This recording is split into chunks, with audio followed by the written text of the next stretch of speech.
A discovery so vast it makes history books hesitate. Entire archives vanish when investigators get too close. Across decades, patterns emerge that no official explanation can contain, yet every clue seems to contradict the last, pulling you deeper into a maze that shouldn't logically exist. And it is still growing. In the northwestern reaches of Spain, in the region of León, the landscape of Las Médulas rises like something carved from memory rather than geology.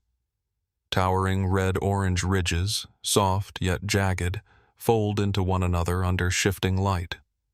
Pine trees cling to their surfaces in irregular patches, as if nature itself is still attempting to reclaim what was once violently reshaped. From a distance, it resembles a natural formation. Up close, it feels almost engineered.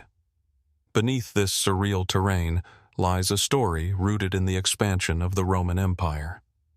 Around the 1st century BC and into the early centuries AD, Roman engineers turned this region into one of the most ambitious gold mining operations in their world.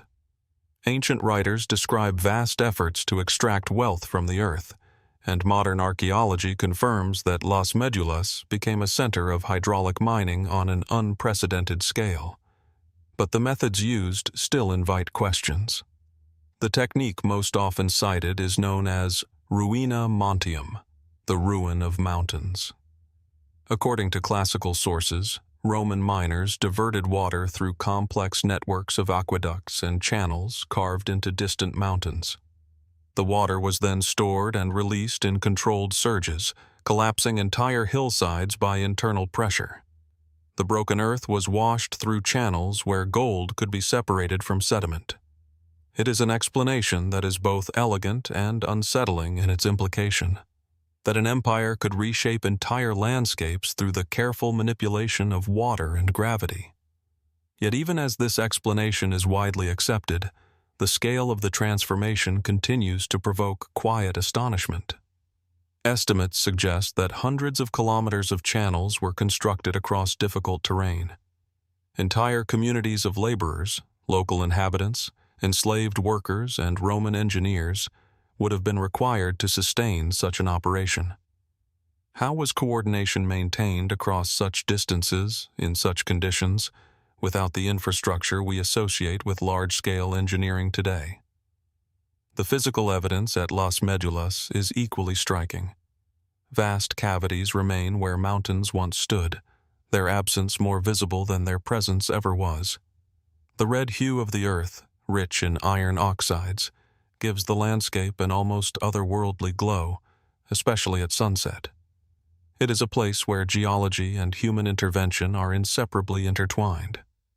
And yet, despite centuries of study, some aspects remain difficult to fully reconstruct. Roman accounts, while valuable, are not always precise technical manuals. They often emphasize achievement over process, leaving gaps that modern researchers must carefully interpret. Could the methods have been even more sophisticated than recorded?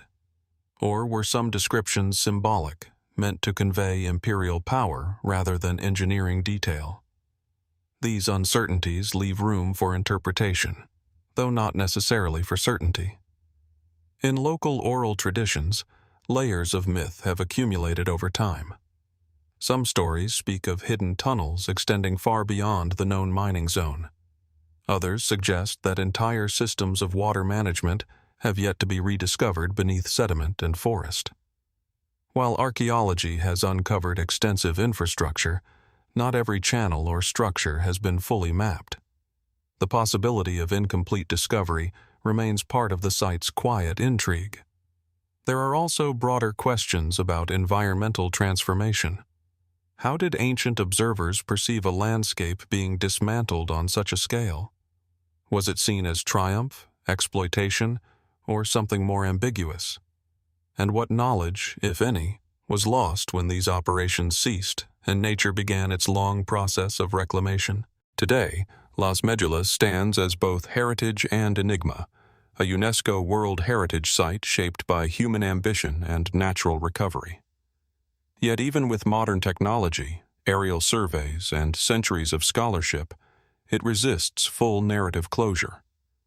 Something about the precision of its scars suggests that not everything has been fully understood.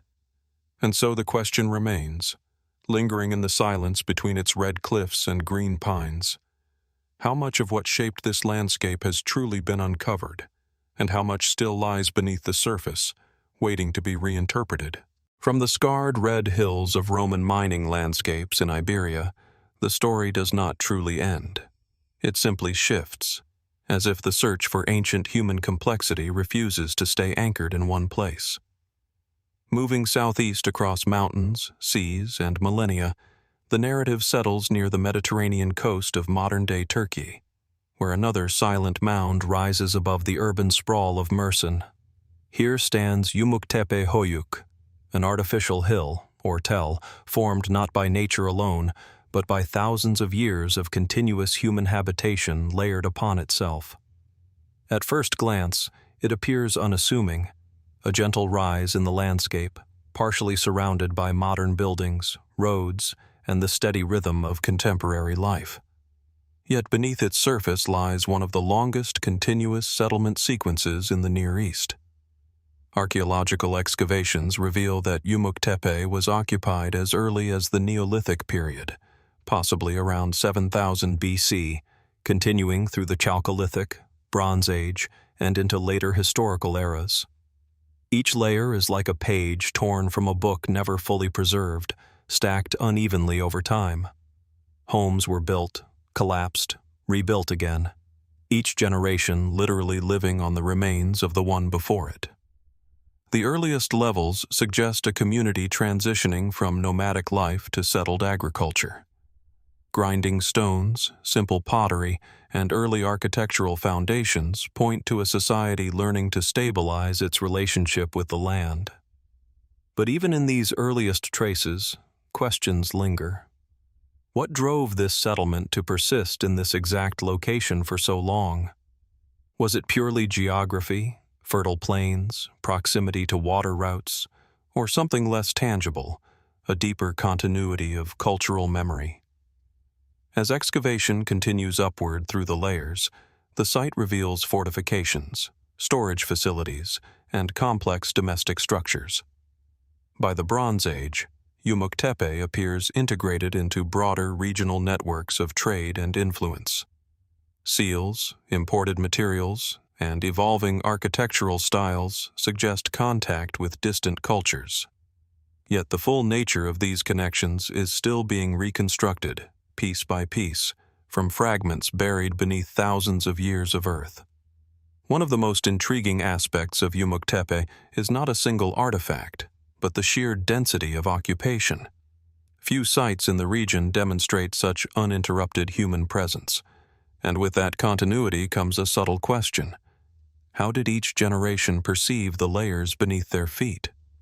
Were they aware that they lived atop the physical remains of forgotten lives, or did the ground itself become something ordinary, even invisible, despite its accumulated history? Archaeologists have noted periods of abrupt change, layers marked by fire, destruction, and sudden rebuilding. Some of these shifts are attributed to known historical pressures, regional conflicts, climate fluctuations, and shifting trade routes. Yet not every transition is easily explained. There are phases where material culture changes rapidly, almost as if influenced by external forces that are only partially understood.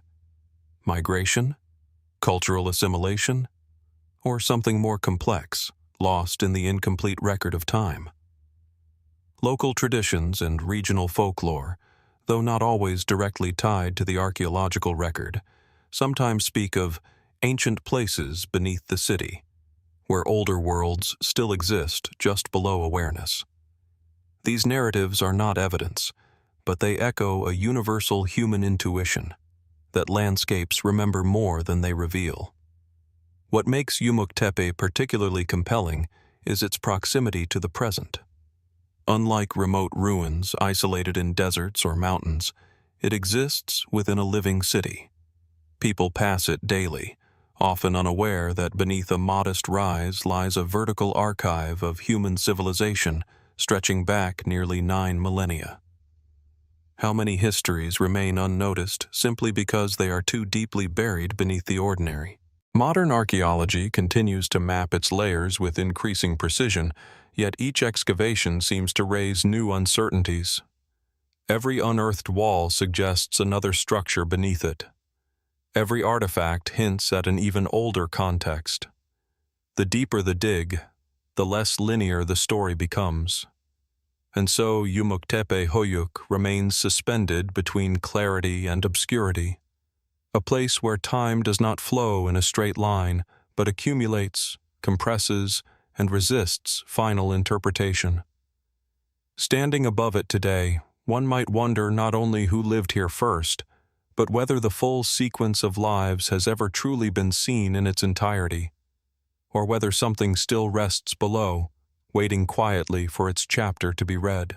From the layered depths of Anatolia, where Yumuktepe Höyük preserves thousands of years compressed into earth and stone, the journey of human memory continues westward across the Mediterranean. The archaeological record does not move in straight lines. It drifts, it echoes, it reappears in unexpected places. And on the North African coast, another site emerges, one that has long challenged interpretation, language, and certainty itself.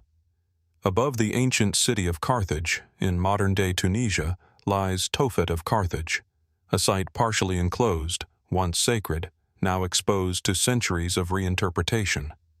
It is not a grand temple in the traditional sense, nor a palace of stone and columns.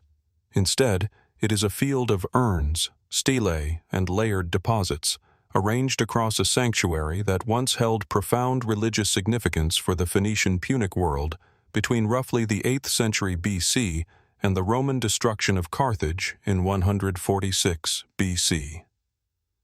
At first glance, the Tophet appears almost quiet. Stone markers, many weathered by time, stand like fragmented voices from an incomplete conversation. Beneath them, archaeologists have uncovered thousands of urns containing the cremated remains of infants and small animals. It is this detail that has drawn centuries of debate, interpretation, and unease. In mainstream archaeological understanding, the Tophet is generally interpreted as a ritual cemetery, possibly dedicated to deities such as Tanit and Baal Hammon. The prevailing theory suggests that infants who died prematurely were cremated and placed in these urns, accompanied by inscriptions or votive offerings. In this reading, the site reflects mourning, devotion, and the human need to honor lives lost too soon. Yet even within this explanation, questions remain. Why does the practice appear so concentrated in specific periods? Why do inscriptions sometimes emphasize offerings and vows rather than simple commemoration? And how should one interpret the scale of the deposits, which number in the tens of thousands across centuries? Ancient Greco-Roman sources introduced a far more disturbing interpretation, that the Carthaginians practiced ritual child sacrifice, offering infants to appease or honor their gods during times of crisis. These accounts, however, were written by cultural rivals, and modern scholars approach them with caution. Some argue they reflect propaganda shaped by conflict, while others suggest they may preserve a distorted memory of real but misunderstood rituals. This tension between archaeological evidence and textual testimony creates a space where certainty becomes difficult to hold. The physical remains confirm ritualized cremation. The inscriptions suggest structured religious practice. But the exact meaning of those practices remains open to interpretation. In recent decades, further analysis of the remains has added nuance. Some studies indicate that a significant proportion of the infants may have died naturally, possibly from high mortality rates common in ancient societies. In this view, the Tophet becomes not a place of sacrifice, but a sacred resting ground for the youngest and most vulnerable, transformed through ritual into something spiritually protected. And yet, not all evidence aligns neatly with this interpretation either. The symbolic language of the stelae, depicting divine figures, gestures of offering, and recurring motifs, suggests a ritual complexity that is still not fully decoded.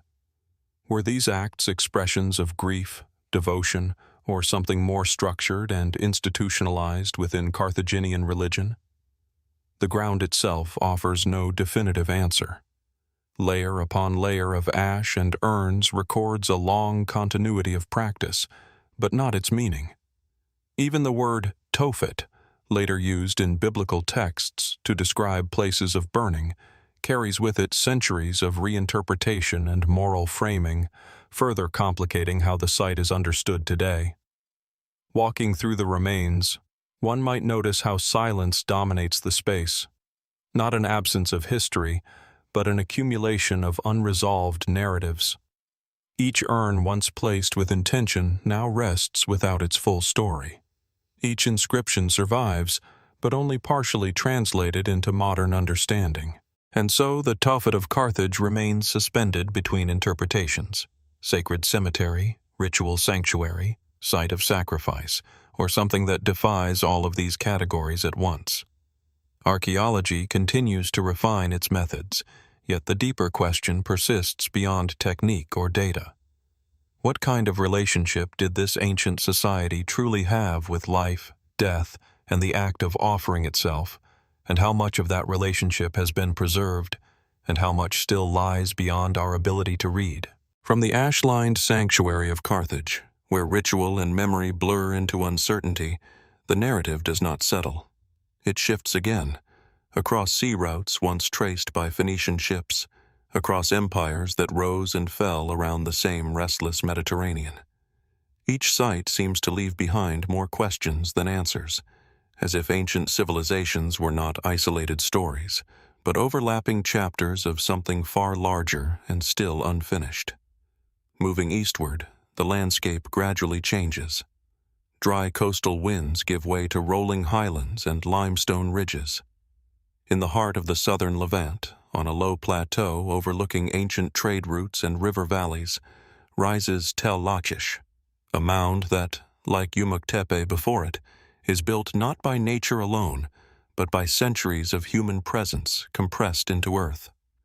At ground level, Tel Lachish appears unassuming, a quiet archaeological park surrounded by open fields and distant settlements. But beneath its surface lies one of the most intensely studied destruction layers in the ancient Near East. Lachish was once a major fortified city in the Kingdom of Judah, strategically positioned between the highlands and the coastal plains. Its importance is not in question. What remains open to interpretation is the full depth of its final moments, and what those moments reveal about power, memory, and survival. One of the most vivid records of Lachish's past comes not from the site itself, but from far away in Assyria. In the ruins of Nineveh, carved stone reliefs depict the siege of Lachish in 701 BC under the reign of Sennacherib. The scenes are strikingly detailed: battering rams pressed against fortified walls, defenders forced onto ramparts, captives paraded in chains. It is one of the few known visual representations of a Near Eastern siege from this period, and it captures Lachish at the moment of its violent confrontation with empire. Yet archaeology at the site adds another layer to this narrative. Excavations reveal a massive destruction layer: collapsed walls, burned structures, and arrowheads embedded in fortifications. The material evidence aligns broadly with the Assyrian account, yet it does not simply repeat it. It complicates it. The ruins suggest not only destruction, but a suddenness that raises questions about the human experience inside those final days. What did the inhabitants understand as the siege tightened? How long did hope persist before it collapsed?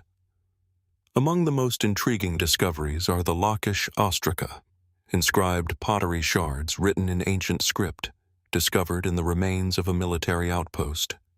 These letters, written during the final stages before destruction, offer fragmented glimpses into communication, command, and anxiety. Names, orders, and brief reports survive, as if voices from the past were interrupted mid-sentence. And then they stop. Why were these messages never completed? Were they abandoned in haste as destruction approached, or do they represent only a small surviving fraction of a much larger communication network now lost to time? The silence between these fragments feels almost heavier than the words themselves. Mainstream archaeology interprets Lachish as a key Judean stronghold destroyed during Assyrian expansion, later rebuilt and resettled in different forms. But even within this framework, uncertainties remain. The exact sequence of the siege, the scale of resistance, and the internal conditions within the city walls are still reconstructed from partial evidence. Some alternative interpretations explore whether the destruction layer reflects a single decisive event or a series of overlapping crises, military assault, internal instability, and environmental stress converging at once. Others consider how memory itself shaped the preservation of Lachish's story, especially as later texts and reliefs emphasized imperial narratives of conquest and survival. Standing among the ruins today, one is confronted not only with what remains, but with what is absent. Entire neighborhoods are gone. Administrative systems survive only in fragments. Even the layout of the city must be carefully reconstructed from traces in the soil. It is a place where absence becomes a form of evidence. And yet, Lachish refuses to be reduced to a single moment of destruction. Beneath the burned layers lie earlier cities, older Lachishes built, expanded, and modified across centuries. Each layer suggests continuity rather than collapse alone. A city rebuilt on its own memory, repeatedly redefining its boundaries while carrying traces of what came before. This raises a deeper question about how ancient communities understood permanence. Did the people of Lachish see their city as something enduring, or as something perpetually vulnerable to forces beyond their control? And when later generations uncovered the ruins of earlier ones beneath their feet, did they recognize them as history, or simply as earth to be built upon again? Even now, modern excavation reveals new anomalies, subtle inconsistencies in architecture, gaps in expected settlement patterns, and evidence of rapid reconstruction phases that are not fully understood. Each discovery refines the picture, but also expands the uncertainty. And so, Lachish remains suspended between narrative and silence, between imperial record and archaeological fragmentation. A city known for its fall, yet still revealing traces of its long and complex life beneath that final moment. What else lies buried beneath its layered earth, not yet uncovered, or perhaps uncovered, but not yet fully understood? From the broken walls of Lachish, where siege and memory overlap in layers of fire and stone, the narrative does not conclude. It continues eastward, carried along the ancient arteries of trade and migration that once connected distant worlds. If Lachish speaks of kingdoms under pressure, the next site speaks of something even more foundational: the early architecture of commerce, language, and recorded thought itself. In the central plateau of Anatolia, surrounded by windswept hills and the modern city of Kayseri, rises the archaeological mound of Kültepe Kanesh. At first glance, it appears similar to other tells across the Near East, an unassuming rise in the landscape, shaped by centuries of human occupation layered one above another. Yet, beneath its soil lies one of the most important commercial archives of the ancient world. Kültepe, known in antiquity as Kanesh, was not merely a settlement. It was a hub of long-distance trade during the early 2nd millennium BC, when networks of exchange stretched from Mesopotamia into Anatolia. What makes this site extraordinary is not only its age, but what it preserved. Tens of thousands of cuneiform tablets written by Assyrian merchants who established trading colonies known as Karum in the region. These tablets, discovered primarily in the lower town, are among the earliest substantial written records in Anatolia. They document contracts, debts, family disputes, commercial agreements, and long-distance trade in tin, textiles, and precious goods. Through them, a world emerges that feels surprisingly modern in its administrative complexity. Credit systems, partnerships, taxation, and legal agreements all appear in remarkable detail. And yet, for all their clarity, they also raise questions that remain open. Why did Assyrian merchants establish such a structured and enduring presence in Kanesh at this particular moment in history? The economic explanation is clear. Anatolia was rich in silver and copper, while Mesopotamia supplied tin and textiles. But the intensity of the relationship suggests more than simple exchange. It suggests a deeply integrated system, one that required trust across vast distances and different cultures.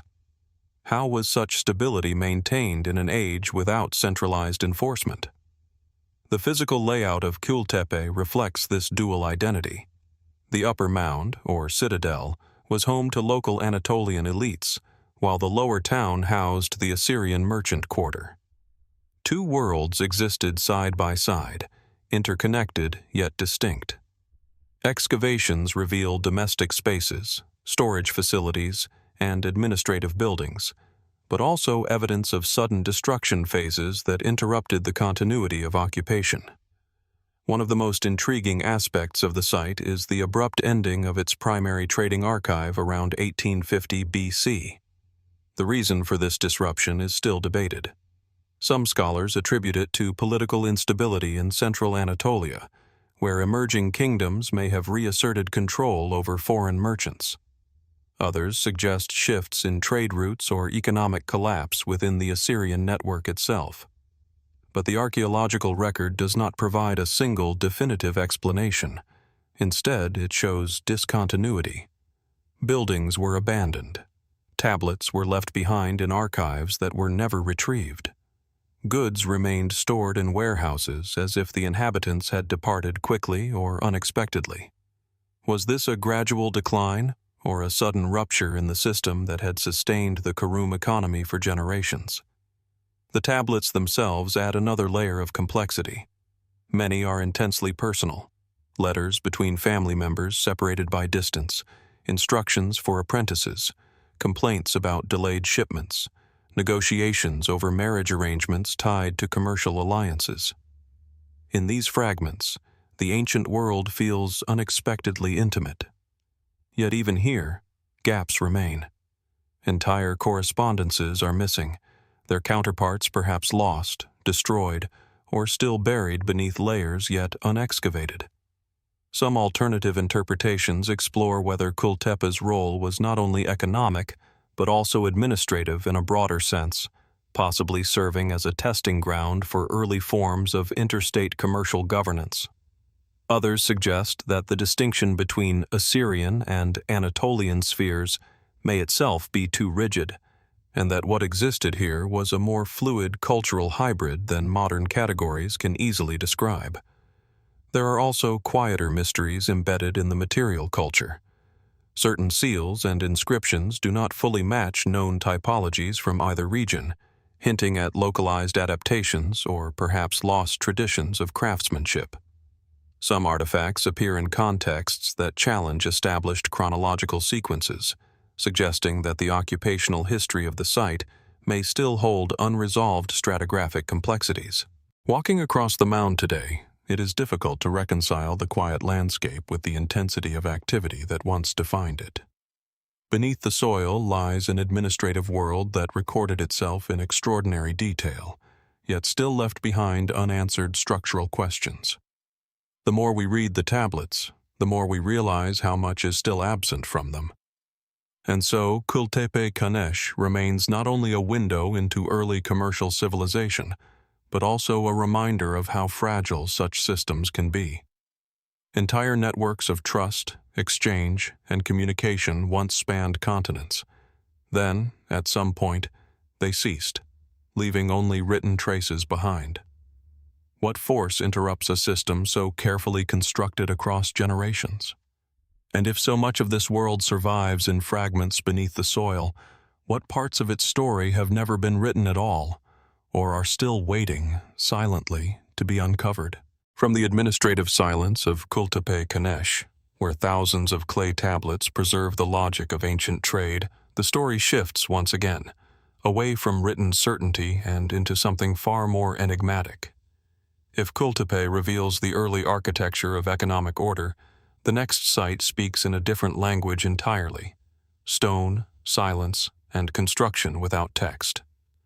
Across the Mediterranean, on the island of Majorca in the Balearic Archipelago, the landscape changes dramatically. Rugged limestone hills, dry winds, and scattered groves of olive and pine define a terrain shaped as much by isolation as by time. Here, rising from a quiet rural valley near the town of Montuiri, stands Talaiot de Son Fornés, a monumental structure built not with precision-cut stone in the classical sense, but with massive irregular blocks stacked into a commanding tower of prehistoric engineering. It belongs to the Talaiodic culture of the Balearic Islands, which flourished roughly between 1000 BC and the Roman period. These societies constructed large stone towers known as talaiots, along with associated settlements and enclosures. Their exact purpose has been widely studied, yet still resists a single definitive interpretation. At Son Fornés, the Talaiot rises with a quiet, imposing presence. Its stones are weathered, uneven, and fitted without mortar, yet they have endured for nearly 3 millennia. Standing beside it, one is struck not by ornamentation or inscription, there are none, but by mass. Scale becomes the message. Why build something so large, so enduring, in a landscape that offers few obvious defensive or ceremonial markers? Archaeological evidence suggests that Son Fornés was part of a broader settlement complex, with domestic structures, communal spaces, and later Iron Age modifications. Excavations have uncovered hearths, animal remains, pottery fragments, and tools that point to a society engaged in agriculture, livestock management, and localized trade. The Talaiot itself is often interpreted as a multifunctional structure, possibly serving as a communal gathering place, a defensive tower, or a symbolic center of power. But even within these interpretations, certainty remains elusive. The internal architecture of some talaiots, including those at Son Fornés, shows features that are difficult to fully categorize. Narrow passages, elevated platforms, and central pillars suggest controlled movement and visibility within the structure. Was this designed for defense, ritual observation, storage, or something more complex that combined multiple functions? And why did this architectural tradition emerge so prominently in the Balearic Islands while differing significantly from contemporary mainland Iberian cultures? The isolation of the islands may offer part of the explanation, yet isolation alone rarely produces such a distinctive and persistent architectural form. As excavation continues, layers of occupation reveal periods of modification and reuse. The Talaiot was not static, it evolved.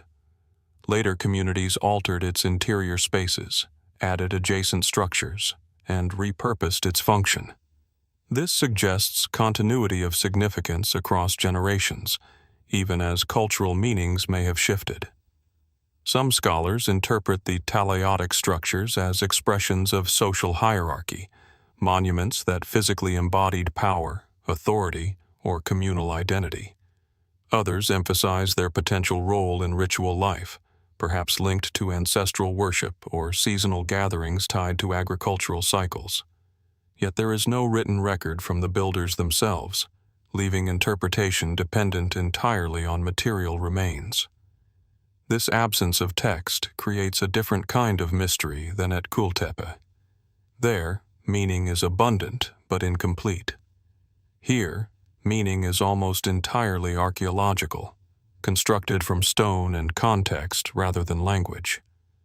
What does a society choose to express when it does not write? And what is lost when expression is limited to architecture alone? At Son Fornés, even everyday objects take on interpretive weight. Animal bones suggest dietary patterns, but also communal feasting.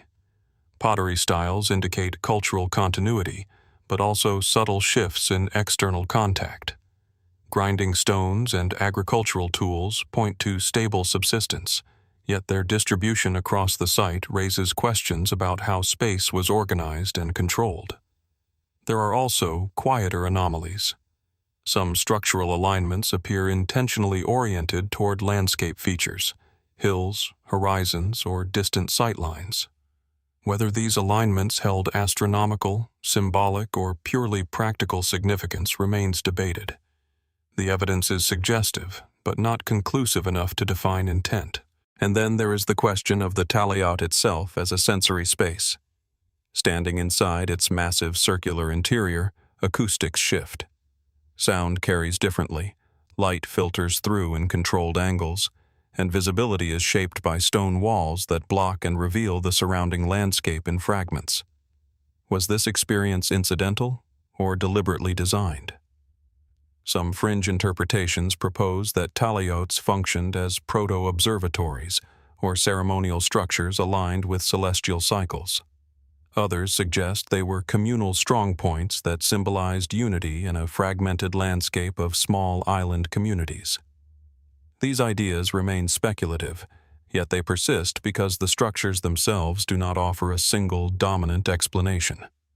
What is clear is that Son Fornés was not simply a passive settlement.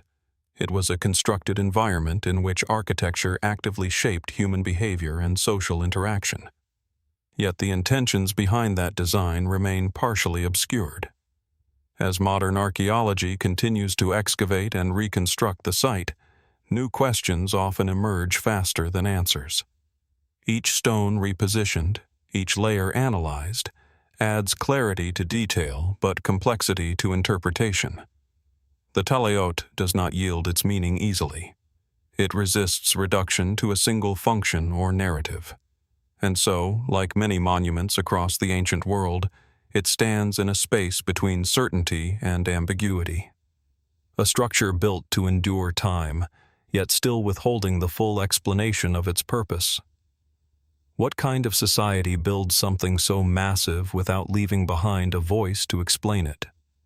And if the stones of Son Fornés were meant to communicate something, power, memory, protection, or belief, how much of that original message still survives, waiting beneath silence to be understood? From the heavy stone silence of Talaiot de Son Fornés, where prehistoric architecture shaped human movement without written explanation, the journey continues northward, beyond the Mediterranean islands, across changing coastlines, toward the mist-laced landscapes of Ireland.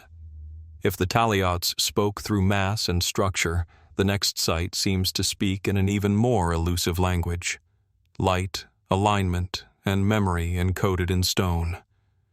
On a series of gentle hills in County Meath, where the wind moves across grasslands shaped by glacial time, lies the passage tomb complex of Loughcrew Cairns. From a distance, these mounds appear almost like natural rises in the landscape, subtle, unassuming, blending into the rolling terrain of Slieve na Cailleach. But beneath their earthen coverings lies a network of Neolithic chambers constructed over 5,000 years ago, long before written language reached this part of Europe. Each cairn is built from carefully arranged stones forming narrow passages that lead into central chambers. These spaces are dark, enclosed, and precise in their construction. And yet, at specific moments in the year, most notably around the equinox, the rising sun aligns with extraordinary accuracy, casting beams of light deep into the interior chambers. The effect is brief, almost fleeting, as if the structure is responding to a celestial rhythm only partially understood today. Archaeologically, Loughcrew is generally interpreted as a ritual and funerary landscape from the Neolithic period, roughly around 3,500 to 3,300 BC. Human remains, cremated deposits, and carved stone basins suggest that these cairns were places of burial and ceremony, but their function extends beyond simple interment. The alignment with solar events suggests a deeper relationship between architecture, timekeeping, and cosmological observation. Yet even within this framework, questions remain. Why were these chambers designed with such precise astronomical orientation in an era without known written records or formalized scientific systems? Was this alignment purely symbolic, reflecting seasonal cycles important for agriculture and ritual life? Or does it suggest a more structured understanding of celestial motion than is commonly attributed to Neolithic societies in northwestern Europe? Inside some of the cairns, carved stones bear geometric patterns, spirals, lozenges, and concentric forms. These motifs appear across Neolithic sites in Ireland and beyond, yet their meaning remains unresolved. Are they representations of cosmological concepts, maps of movement, symbolic expressions of ritual experience, or something more abstract, visual language that no longer translates directly into modern interpretation? At Cairn T, one of the most studied monuments in the complex, the interior stone art becomes particularly intricate. The famous roof stone bears carvings that are illuminated only during specific solar alignments, suggesting intentional design not just for burial, but for interaction between structure and light.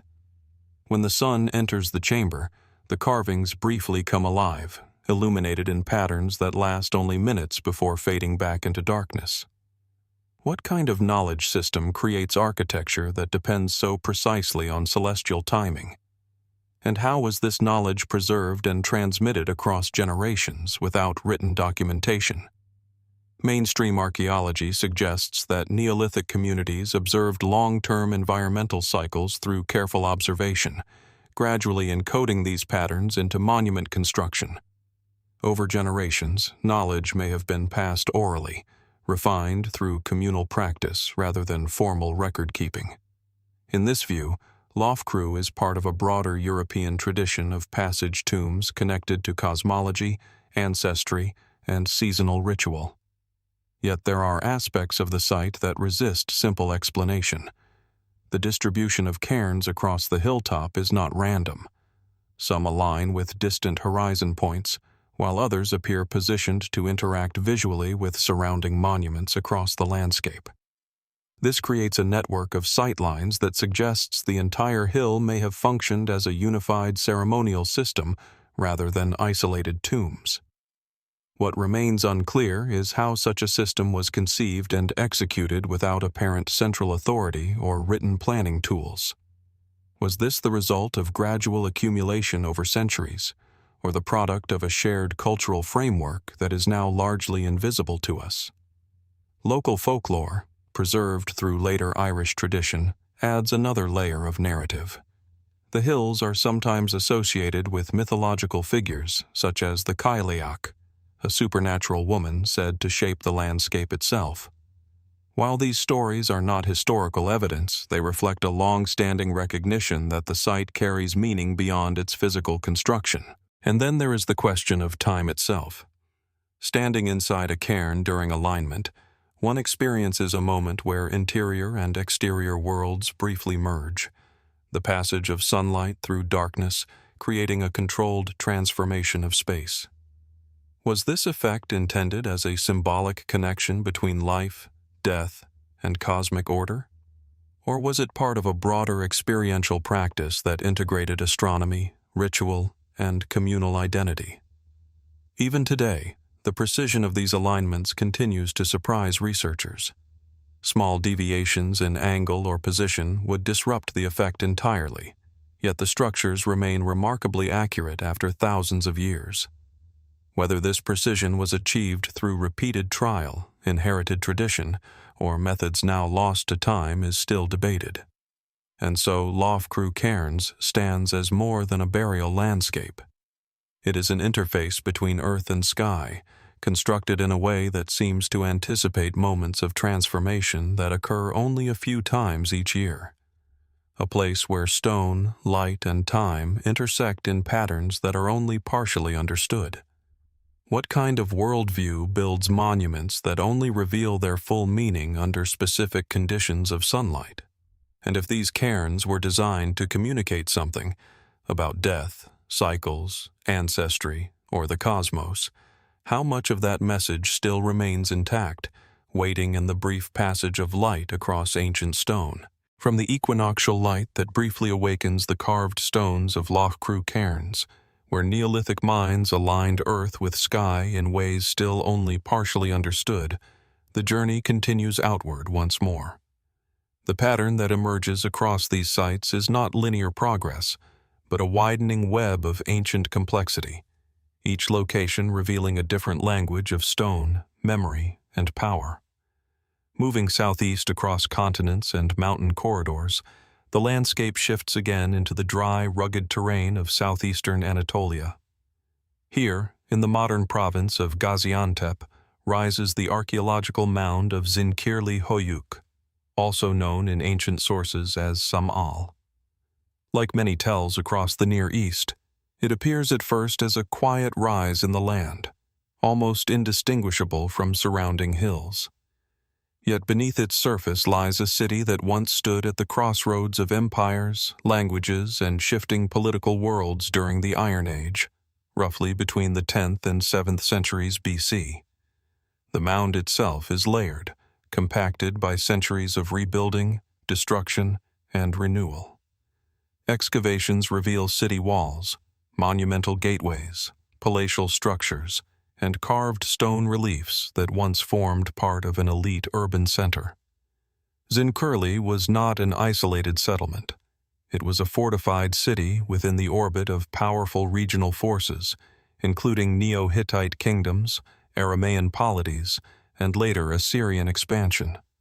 And yet, despite the clarity of its architectural remains, there is something about Zincirli that resists simple narrative closure. The most visually striking discoveries at the site are its basalt reliefs, large carved slabs depicting rulers, warriors, animals, and symbolic scenes. These images once stood prominently within city gates and palace courtyards, communicating authority and identity to anyone who entered. Some inscriptions are written in Luwian hieroglyphs and Aramaic, reflecting the multilingual nature of the region during this period. But even with these inscriptions, interpretation is not always straightforward. The reliefs show rulers in formal poses, often accompanied by divine symbols or ritual gestures. They project power, legitimacy, and continuity. Yet the exact nature of the political structure at Sam'al remains partially obscured. Was this a centralized monarchy asserting dominance over a stable population, or a more fragile system constantly negotiating identity between competing cultural influences? Archaeology suggests that Zincirli was repeatedly rebuilt after episodes of destruction. Fortifications were strengthened, city layouts modified, and administrative spaces reconfigured. Some of these changes correspond broadly with known Assyrian military campaigns in the region during the 8th and 7th centuries BC. Yet the site does not present a single, uniform narrative of conquest. Instead, it reveals a layered sequence of adaptation. Why did this city endure through cycles of pressure and transformation, while others in the same region declined or disappeared entirely? Was it geography, political strategy, or something less tangible? Perhaps its position as a cultural intermediary between Anatolian, Aramaean, and Assyrian worlds? Within the palace complex, excavators uncovered administrative rooms containing seal impressions, pottery archives, and architectural fragments suggesting bureaucratic organization. These traces point to a society capable of record-keeping and governance, yet the full scope of its administrative system remains only partially reconstructed. Many seals bear motifs that do not correspond neatly to known regional styles, suggesting either local innovation or broader cultural exchange networks that are still not fully mapped. The city's final phases are particularly intriguing. Evidence suggests a gradual decline followed by abandonment or restructuring during the Assyrian imperial expansion. Yet the archaeological signature is not entirely uniform. Some areas show orderly deconstruction, while others show abrupt collapse or burning. This variation raises questions about whether the city experienced a single catastrophic event or a series of overlapping disruptions. And then there is the question of identity itself. Zincirli existed in a region where cultural boundaries were fluid. The Neo-Hittite kingdoms that emerged after the collapse of the Hittite Empire were not simple continuations of earlier traditions, nor entirely new formations. They were hybrid political and cultural systems, blending local Anatolian heritage with Aramaean language and Assyrian influence. In this environment, identity was not fixed. It was negotiated, displayed, and sometimes contested through architecture and inscription. But how did the inhabitants of Sam'al perceive themselves within this shifting world? Did they see their city as part of a larger cultural continuum, or as something distinct, carefully defined against surrounding powers? Outside the city walls, burial contexts add another dimension. Tombs and grave goods indicate social stratification, but also continuity in ritual practices across generations. Yet the relationship between the living city and its dead remains only partially understood. How were ancestors integrated into the political identity of Sam'al? And did memory of past rulers shape the legitimacy of those who came after? As excavation continues, new fragments occasionally challenge established interpretations. A seal impression here, an architectural anomaly there, small details that complicate rather than confirm the broader narrative. The more the site is studied, the more it appears as a convergence point of overlapping histories rather than a single, linear story. Even the destruction layers, often treated as clear markers of historical transition, resist simple explanation. They do not always align neatly with known external events, suggesting that internal dynamics may have played a role alongside imperial expansion.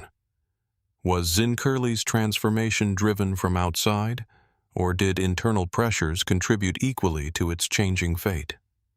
And so the city remains suspended between clarity and uncertainty, a place where inscriptions speak, but not always completely, where images survive, but their full meaning has shifted across millennia, where architecture preserves structure, but not intention. What kind of society builds a city so visually and structurally expressive, yet leaves behind gaps in its own narrative that cannot easily be filled?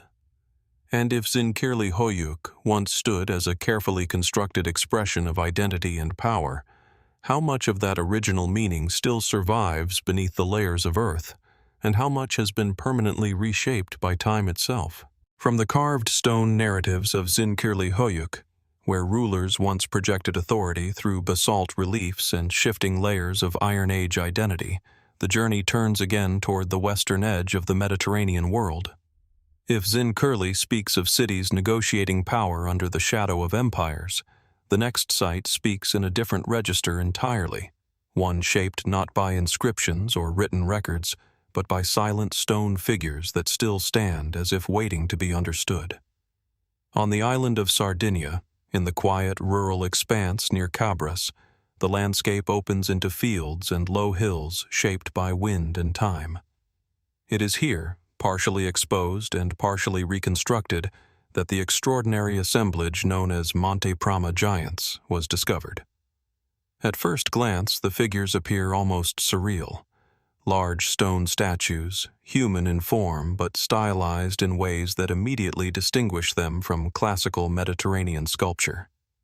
These figures, often referred to as the Giants of Monte Prama, were created by the Nuragic civilization of Sardinia during the early Iron Age, roughly between the 11th and 8th centuries BC. They were first uncovered in fragmented form in the 1970s, broken into thousands of pieces buried beneath agricultural soil.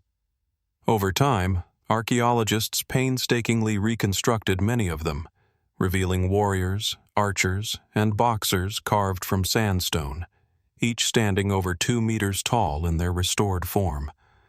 And yet, even in their reconstructed state, they remain deeply enigmatic. The figures are highly stylized rather than naturalistic. Their faces are abstract, their eyes often rendered as concentric circles, their arms posed in rigid symbolic gestures. Some hold shields, others archery equipment or raised fists. Nearby were found models of nuraghi, tower-like stone structures unique to Sardinia, suggesting a connection between these sculptures and the broader architectural identity of the nuragic culture. But what exactly were these figures meant to represent? Mainstream archaeology generally interprets them as funerary or commemorative monuments, possibly marking elite burials or serving as symbolic guardians of a sacred necropolis. The site where they were found appears to have been used as a burial ground, with tombs and stone cists arranged beneath and around the statues. In this view, the giants of Monte Prama functioned as protective or honorific figures, embodying ancestral memory and social status. Yet even within this interpretation, many questions remain unresolved.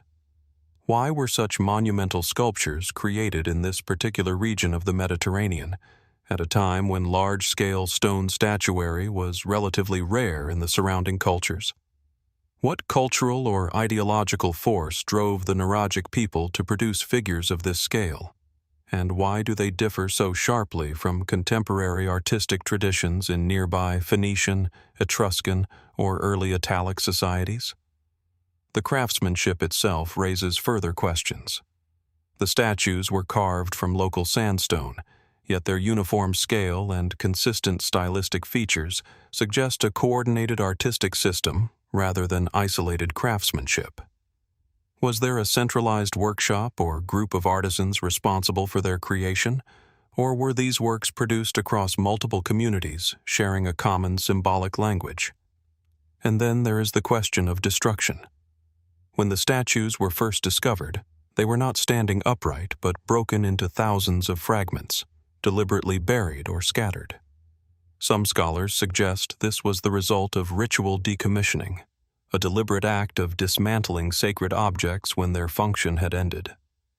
Others propose more violent scenarios: conflict, invasion, or internal cultural transformation leading to the deliberate destruction of earlier symbols of power. But the archaeological record does not provide a definitive answer. The fragmentation could represent ritual closure, but it could also reflect abrupt disruption. And the difference between those two possibilities changes the entire interpretive framework of the site. The nuragic civilization itself adds another layer of complexity. Sardinia during this period was not isolated, but it was distinct. The nuragic people built thousands of stone towers, nuraghi, across the island, forming a dense architectural landscape that still defines Sardinia today. These structures suggest a society capable of large-scale coordination, yet lacking the kind of centralized urbanization seen in contemporary mainland civilizations. So where do the giants fit within this system? Some interpretations suggest they represent heroic ancestors or elite warriors, possibly connected to a warrior aristocracy that governed nuragic society. Others propose that they may embody mythological figures, serving as intermediaries between the human and divine worlds. The stylization of their features, especially the exaggerated eyes and geometric forms, has led some researchers to consider whether they were intended less as portraits and more as symbolic entities representing archetypal roles. There are also more speculative interpretations, though not widely accepted in academic circles, that view the statues as part of a broader Mediterranean symbolic tradition whose meanings have been partially lost. In this view, Monte Prama might reflect a shared but fragmented system of iconography that connected disparate ancient cultures through now unrecognized visual codes. While intriguing, such ideas remain difficult to substantiate with current evidence. Even the spatial arrangement of the site raises questions. The statues were not randomly placed. Their positioning suggests deliberate organization, possibly aligned with pathways, burial zones, or ritual access points. Walking through the reconstructed site today, one encounters them as silent sentinels, their gaze fixed outward, as if observing a landscape that has changed beyond recognition. What were they meant to see? And who, if anyone, were they meant to face? Nearby archaeological finds include weapon fragments, pottery, and carved stone models of Nuragi, reinforcing the connection between the statues and broader Nuragic identity. Yet the relationship between the figures and the living society that created them remains partially obscured. Were they commemorative markers of real individuals, or idealized representations of social roles within a mythic framework? Radiocarbon dating places the primary use of the necropolis in a relatively narrow chronological window, suggesting that the creation and deposition of the statues may have been part of a concentrated cultural moment rather than a long, gradual tradition. If so, what circumstances prompted such an extraordinary artistic and ritual undertaking? And why was it followed by apparent abandonment or transformation of the site? As excavation and restoration continue, new fragments occasionally emerge, reshaping reconstructions and raising further questions. Each restored statue is both more complete and more uncertain than before, visually coherent, yet still lacking the full context that would anchor its meaning with certainty. Even the act of reconstruction itself introduces interpretive choices. How should broken fragments be assembled when multiple possibilities exist? To what extent does modern restoration shape the way we now perceive ancient intention? And so Monte Prama remains suspended between presence and absence, a field of stone figures that stand again, yet no longer fully belong to their original moment in time. They watch over a landscape that no longer speaks their language, while we attempt to reconstruct a meaning that may have once been obvious to those who built them. What kind of worldview produces monuments that are both human and abstract, protective and commemorative, familiar yet deeply unfamiliar? And if the giants of Monte Prama were meant to preserve memory, identity, or belief, how much of that message has survived the fragmentation of time, and how much still lies unassembled beneath the soil of Sardinia, waiting to be rejoined? From the silent stone guardians of Monte Prama, where fragmented giants were reassembled from thousands of shattered pieces, the journey moves once more across the Mediterranean basin. Each site so far has revealed a different way ancient societies tried to preserve meaning, through stone, through writing, through architecture, or through silence itself. But there is another place where silence was interrupted suddenly, as if an entire world paused mid-sentence. On the northern coast of modern-day Syria, where the sea meets a narrow strip of fertile land, lies the ancient site of Ugarit. Today it appears as a low archaeological mound overlooking the Mediterranean, but beneath its surface once stood one of the most cosmopolitan and culturally influential cities of the late Bronze Age, flourishing roughly between 1800 and 1200 BC. Ugarit was not a peripheral settlement. It was a thriving port city, deeply integrated into the diplomatic and commercial networks of Egypt, Anatolia, Mesopotamia, and the Aegean world. Archaeological excavations have revealed palaces, temples, residential quarters, and administrative archives that together paint a picture of a highly organized and interconnected society. But what makes Ugarit extraordinary is not only what was built there, it is what was written there. Thousands of clay tablets were discovered in the royal palace and surrounding buildings, many still arranged in archives as they were left at the moment of destruction. These texts include diplomatic correspondence, trade records, legal documents, mythological literature, and administrative accounts. They were written in multiple languages, including Ugaritic, Akkadian, Hurrian, and others, reflecting the city's role as a multilingual hub of international exchange. Among these texts are some of the earliest known alphabetic writings in human history. The Ugaritic alphabet, a cuneiform-based system that represents one of the earliest steps toward the phonetic alphabets that would later spread across the ancient world. In this sense, Ugarit occupies a crucial position in the development of written communication itself. And yet, despite this abundance of textual evidence, the final moments of the city remain deeply unsettling in their abruptness. Around 1200 BC, Ugarit was destroyed and never rebuilt. Archaeological evidence points to widespread burning and collapse across the city. Palaces were left in ruins. Tablets were left unfinished. Some letters even contain urgent messages requesting military assistance, messages that were never answered. One particularly striking correspondence refers to enemy ships approaching the coast. Another describes internal instability and requests for support from allied kingdoms. These fragments suggest a moment of escalating crisis, but the full sequence of events remains partially obscured. What happened in those final days? Was Ugarit destroyed in a single catastrophic attack, or did it fall as part of a broader regional collapse that affected many late Bronze Age civilizations across the eastern Mediterranean? Mainstream archaeology generally connects Ugarit's destruction to the wider Late Bronze Age collapse, a period marked by the breakdown of multiple interconnected societies. This era saw the decline or disappearance of major powers, disruptions in trade networks, and widespread destruction layers across numerous sites. The causes are still debated, with proposed factors including invasions, internal rebellions, climate shifts, earthquakes, and systemic economic failure. But Ugarit presents a particularly vivid snapshot of this collapse because of the immediacy of its written record. Unlike many ancient sites where destruction must be inferred from material remains alone, Ugarit preserves the voices of its final generation. Messages written in haste, administrative records interrupted mid-process, diplomatic letters that never received replies. It is as if the city was documenting its own disappearance in real time. Yet even this clarity raises deeper uncertainties. If warnings were being sent, who was receiving them? If alliances were in place, why did they fail to prevent collapse?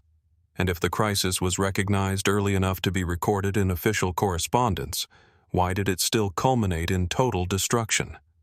Some scholars suggest that Ugarit's downfall was not a single event, but the result of cascading failures across interconnected systems. Trade disruptions may have weakened food supplies. Military pressures may have strained defenses. Environmental stress may have reduced agricultural output. In this interpretation, the city did not fall. It unraveled. Others point to evidence of external raids or invasions, sometimes associated with the broader movements of groups referred to in Egyptian sources as the Sea Peoples. While these accounts are fragmentary and debated, they contribute to a picture of widespread instability during this period. However, linking specific groups directly to Ugarit's destruction remains speculative. There are also quieter anomalies within the archaeological record that complicate the narrative. Certain buildings show signs of rapid abandonment rather than prolonged siege. In some areas, valuable objects were left behind, suggesting that evacuation was either rushed or incomplete.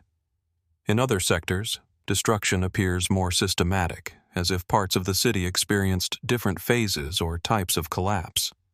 Why would a single city show such variation in its final archaeological signature? Even the administrative archives raise further questions. Some tablets were found carefully stored, while others were scattered or partially fired by heat. In a few cases, scribes appear to have been working on documents at the moment destruction occurred. This unevenness suggests that the city's final moments were not uniform across its districts. And then there is the broader question of memory. Ugarit's destruction marked not only the end of a city, but the end of a complex network of cultural and diplomatic relationships. The loss of its archives represents a gap in our understanding of late Bronze Age geopolitics. Entire correspondences between great powers survive only in fragments preserved here. What is lost, then, is not just a city, but a portion of the ancient world's interconnected memory system. Some alternative interpretations explore whether Ugarit's collapse reflects not just external pressures, but internal systemic fragility. an overdependence on trade networks that, once disrupted, triggered rapid cascading failure. Others consider whether environmental factors, such as prolonged droughts or seismic activity, may have played a more decisive role than currently understood. But no single explanation fully accounts for the immediacy and totality of the destruction layers. Standing among the ruins today, one is confronted not by silence alone, but by interruption. A city that was actively writing itself into history suddenly stops mid-record, not gradually fading, but ceasing in a way that still feels abrupt even after 3,000 years. And so Ugarit remains suspended at the edge of comprehension, a place where language itself survives, yet its final chapter is missing, where diplomacy, commerce, and myth are preserved in extraordinary detail, yet the ending of the system that created them remains uncertain. What force brings an entire interconnected world to such a sudden halt? And if Ugarit preserved the voices of its final moments so clearly, what parts of its collapse were never recorded at all, and still wait, beneath the layers of earth, to be understood? From the sudden silence of Ugarit, where written messages were left unfinished at the moment of collapse, the narrative does not resolve. It continues inland, following ancient routes that once connected coastal ports to the highlands of the southern Levant. The pattern that emerges across these sites is not one of isolated civilizations, but of interconnected systems, each one vulnerable in ways that are still being understood. As the terrain rises into rolling hills and fertile valleys, the archaeological record leads to one of the most significant urban centers of the Late Bronze and Iron Ages in the region, Tel Hazor. From above, Hazor appears as a vast archaeological mound, one of the largest in the region. Beneath its surface lies a city that, at its height, was among the most powerful in the ancient Levant, controlling trade routes that linked Mesopotamia, Anatolia, and Egypt. Hazor is not a single city frozen in time. It is a succession of cities, built, expanded, destroyed, and rebuilt over centuries. The upper city, or citadel, sits atop a vast lower city that once housed thousands of inhabitants. Archaeological evidence suggests that during the Late Bronze Age, Hazor was a major Canaanite urban center, wealthy, cosmopolitan, and deeply embedded in regional political networks.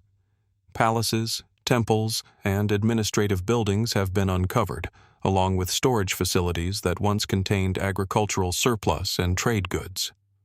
The material culture reveals a society that was both locally grounded and internationally connected.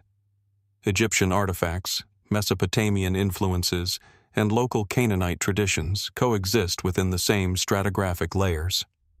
And yet, like so many sites in this broader investigation, Hazor carries within it a moment, or perhaps multiple moments, of abrupt disruption.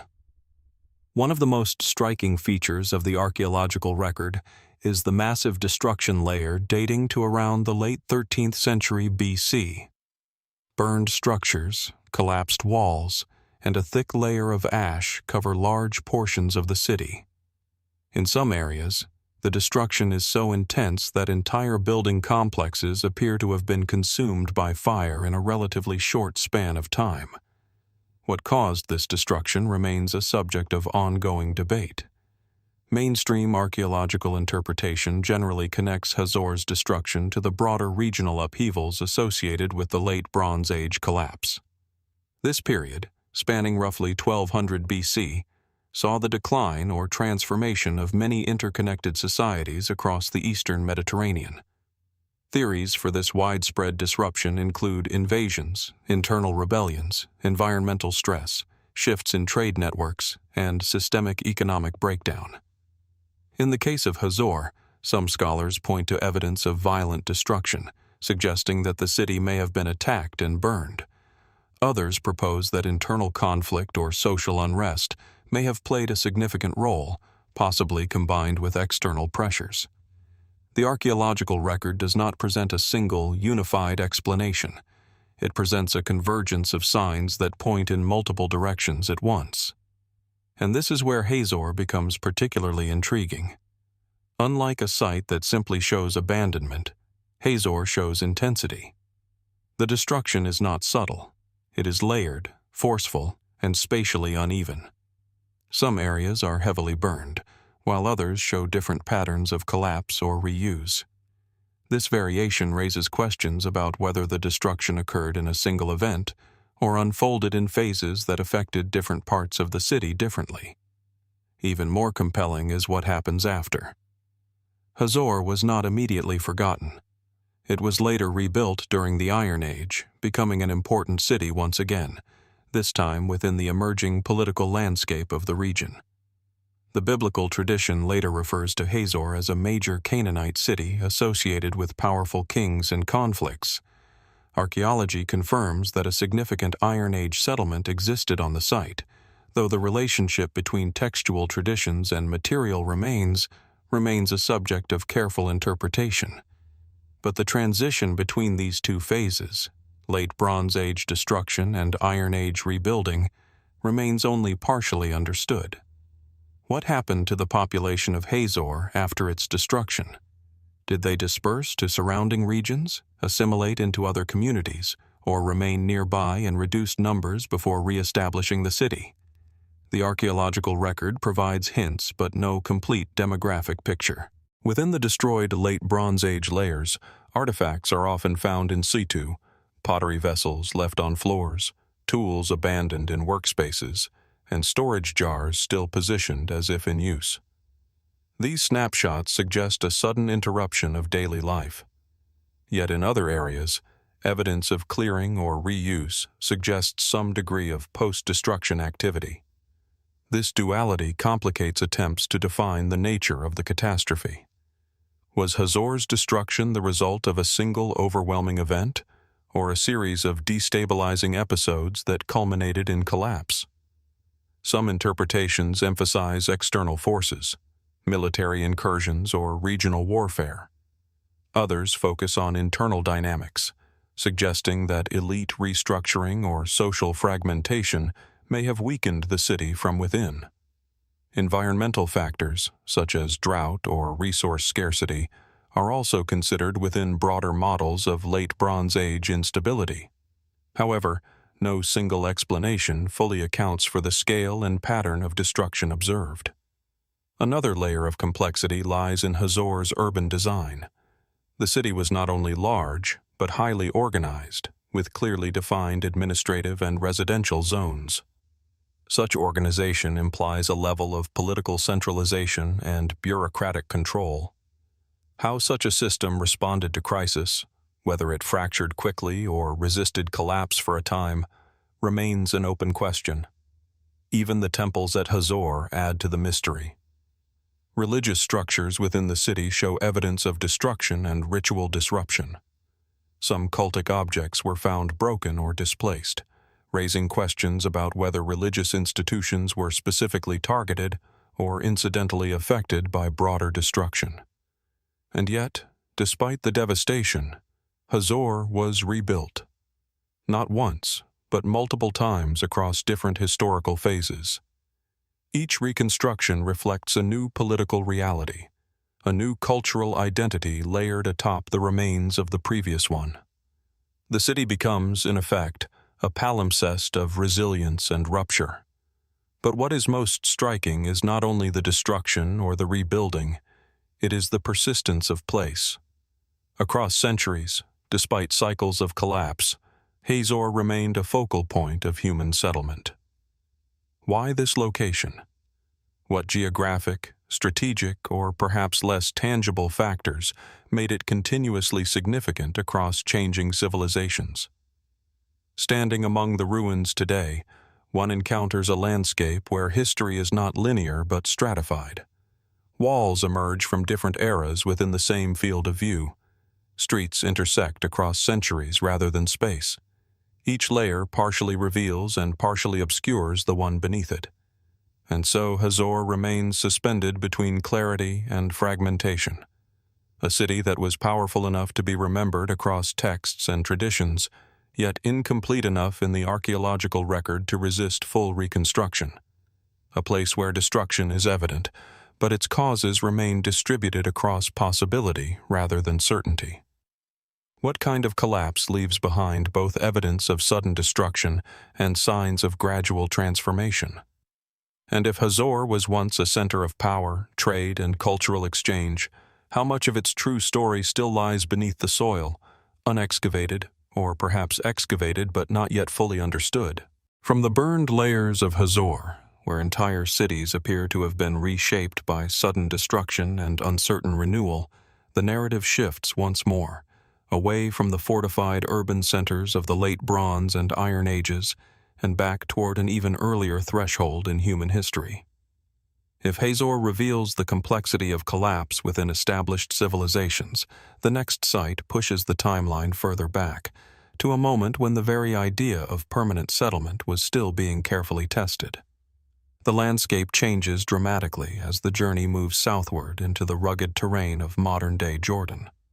Here, within the desert fringes near Petra, where sandstone cliffs rise in quiet layers of red and gold, lies the Neolithic settlement of Beidha. At first glance, the site appears almost indistinguishable from the surrounding arid hills. Subtle depressions, low stone outlines, and weathered remains partially reclaimed by time and wind. But beneath this quiet surface lies one of the earliest known experiments in long-term human habitation in the Near East. Beidha dates to the pre-pottery Neolithic B period, roughly around 7,200 to 6,500 BC.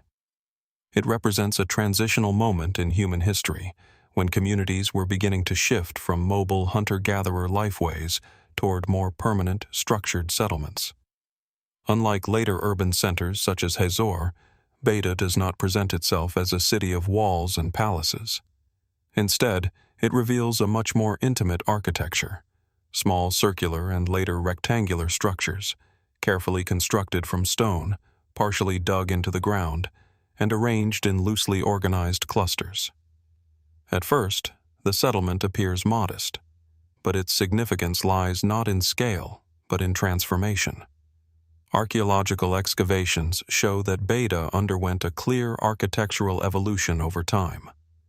Early phases are characterized by circular dwellings, semi-subterranean in form, likely covered with organic materials that have long since vanished. In later phases, these structures shift toward rectilinear designs, suggesting not only technological adaptation but a deeper change in how space itself was conceptualized and organized. Why this shift occurred remains a central question. Was it driven by environmental pressures, population growth, or changes in social structure?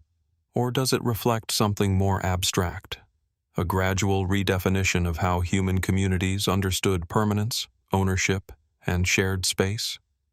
Inside the remains of these structures, archaeologists have uncovered grinding stones, hearths, storage pits, and tools made from flint and bone. These artifacts point to a society deeply engaged in early forms of agriculture and resource management. Evidence of domesticated plants suggests that Beidha's inhabitants were part of the broader Neolithic revolution that reshaped human existence across the Fertile Crescent. And yet, despite these advancements, Beidha retains traces of ambiguity. The spatial organization of the settlement is not strictly uniform. Some structures appear carefully maintained and rebuilt over generations, while others show signs of abandonment or rapid infilling. This uneven pattern raises questions about the stability of occupation. Was Beidha continuously inhabited, or did it experience cycles of occupation and departure that are not fully visible in the archaeological record? One of the most intriguing aspects of Beidha is its reconstruction phases.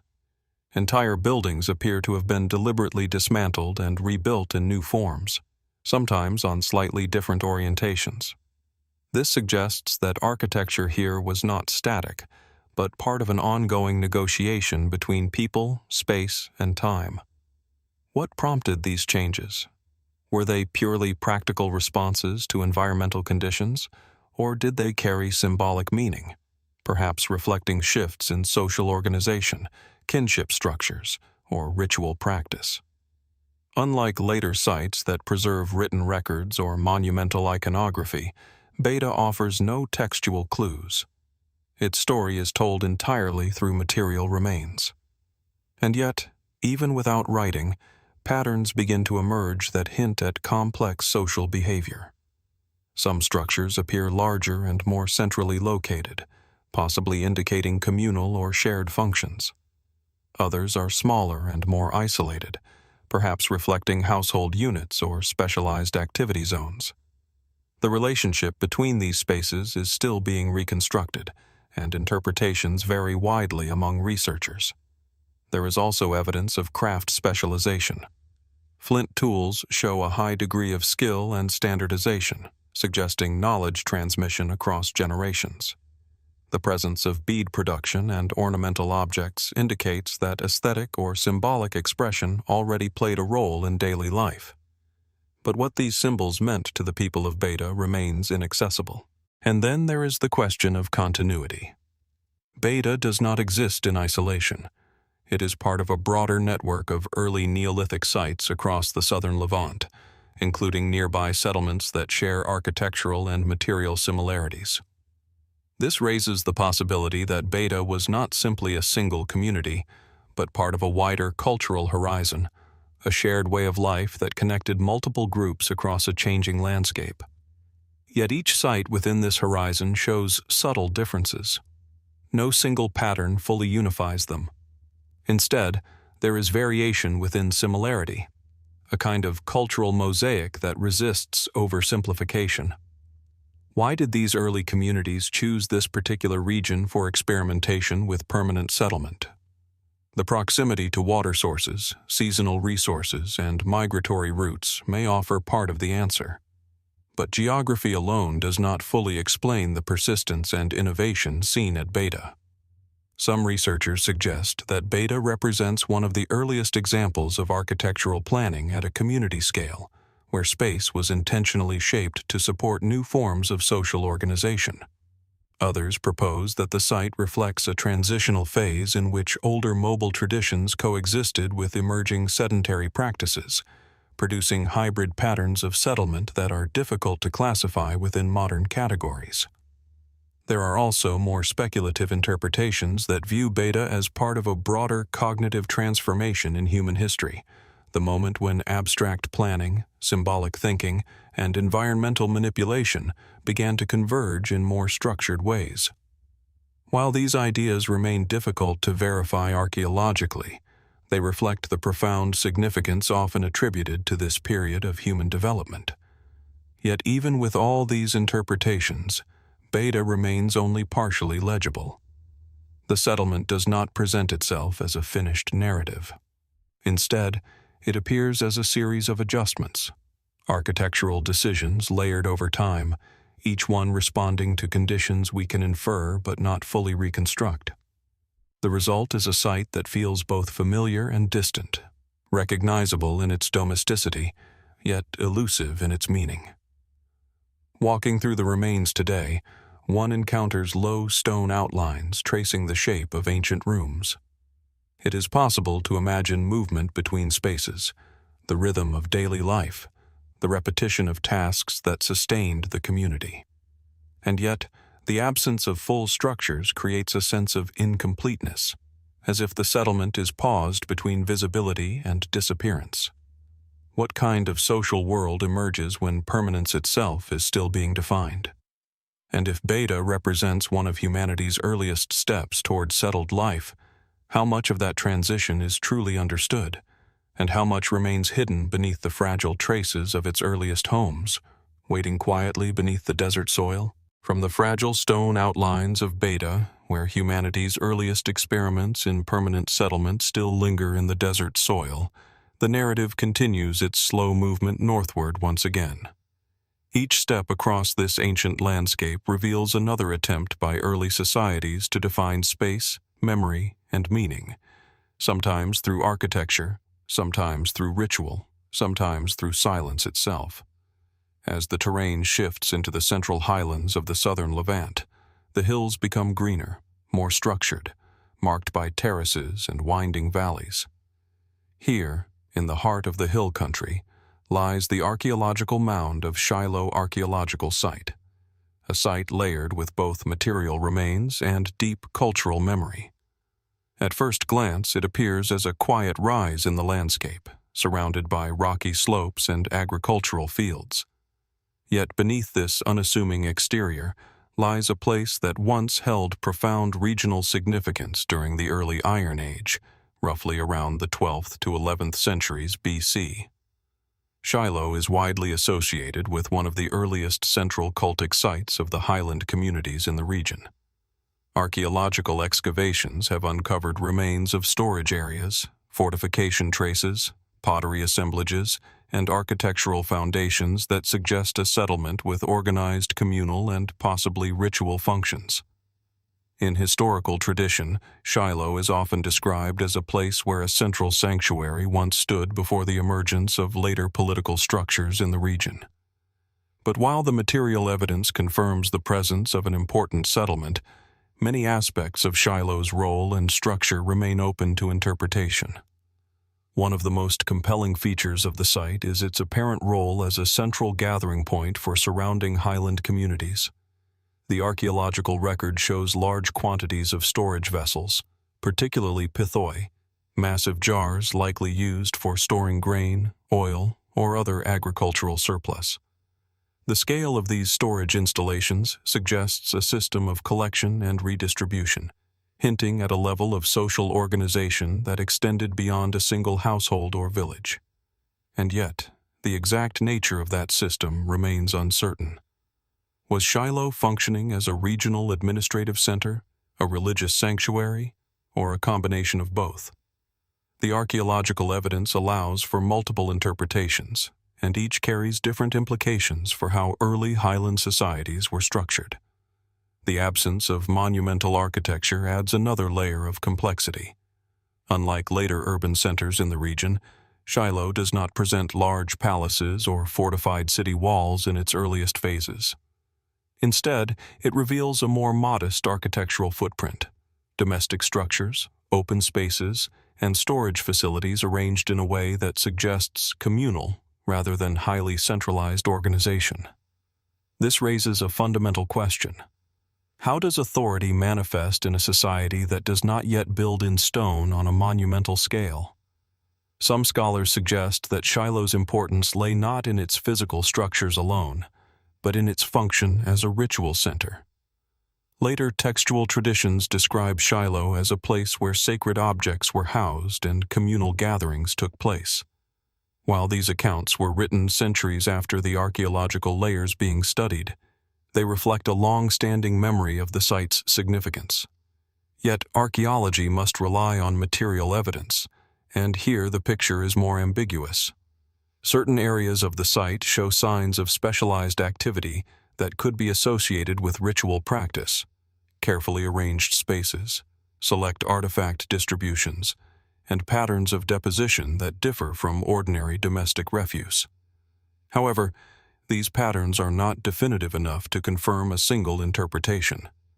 They could represent ritual behavior, administrative activity, or even seasonal occupation cycles. The challenge lies in distinguishing between everyday life and structured ceremonial use in a society where those categories may not have been clearly separated. One of the most striking aspects of Shiloh is its apparent abandonment in the late Iron I period. Archaeological layers indicate a sudden decline in occupation, marked by reduced activity, structural collapse, and a shift in material culture. The reasons for this decline remain uncertain. Was it due to environmental pressures, such as drought or agricultural instability? Or did shifting political landscapes in the region lead to the relocation of central institutions and populations? Some interpretations suggest that Shiloh's decline may be connected to broader regional transformations that reshaped highland societies during this period. However, the archaeological record does not provide a singular explanation. Instead, it presents a convergence of possible factors, none of which fully account for the site's trajectory on their own. Within the layers of occupation, pottery styles change gradually over time, reflecting cultural continuity alongside transformation. Storage systems appear to be reorganized in later phases, suggesting adaptation rather than abrupt collapse. And yet, despite these signs of adjustment, the site eventually diminishes in scale and importance. What causes a center of regional significance to fade, not through dramatic destruction, but through gradual reduction? This question becomes even more intriguing when considering Shiloh's position within the broader landscape of early highland settlement. It was not an isolated site, but part of a network of emerging communities that were experimenting with new forms of social organization during the transition from Bronze Age systems to Iron Age realities. In this context, Shiloh may have functioned as a temporary focal point, a place where emerging identities, administrative practices, and ritual traditions converged before being redistributed across a wider landscape. But if that is the case, what determined its rise in the first place, and what caused its eventual decline? Archaeologists have also noted the absence of certain expected features. While storage facilities and domestic spaces are present, clear evidence of large-scale defensive structures is limited in the earliest phases. This raises questions about the security conditions of the region during its period of occupation. Was Shiloh located in a relatively stable environment, or does its architecture reflect a different understanding of protection and community organization? Another layer of complexity comes from the way later traditions have shaped perceptions of the site. Historical narratives associated with Shiloh have influenced how it is interpreted, sometimes blending memory with material evidence in ways that are difficult to separate cleanly. Archaeology must therefore navigate between what is physically present and what has been preserved through cultural transmission. This tension between material record and historical memory is particularly pronounced at Shiloh, where the site's significance extends beyond its physical remains into the realm of enduring tradition. Yet, even setting aside later interpretations, the archaeological questions remain substantial. The distribution of artifacts suggests patterns of repeated gathering and redistribution. The spatial organization hints at communal coordination. The stratigraphy indicates gradual change rather than sudden rupture. And still, the full structure of the society that once occupied Shiloh remains only partially visible. What kind of community gathers in a single location across generations without leaving behind clear signs of centralized authority or monumental expression?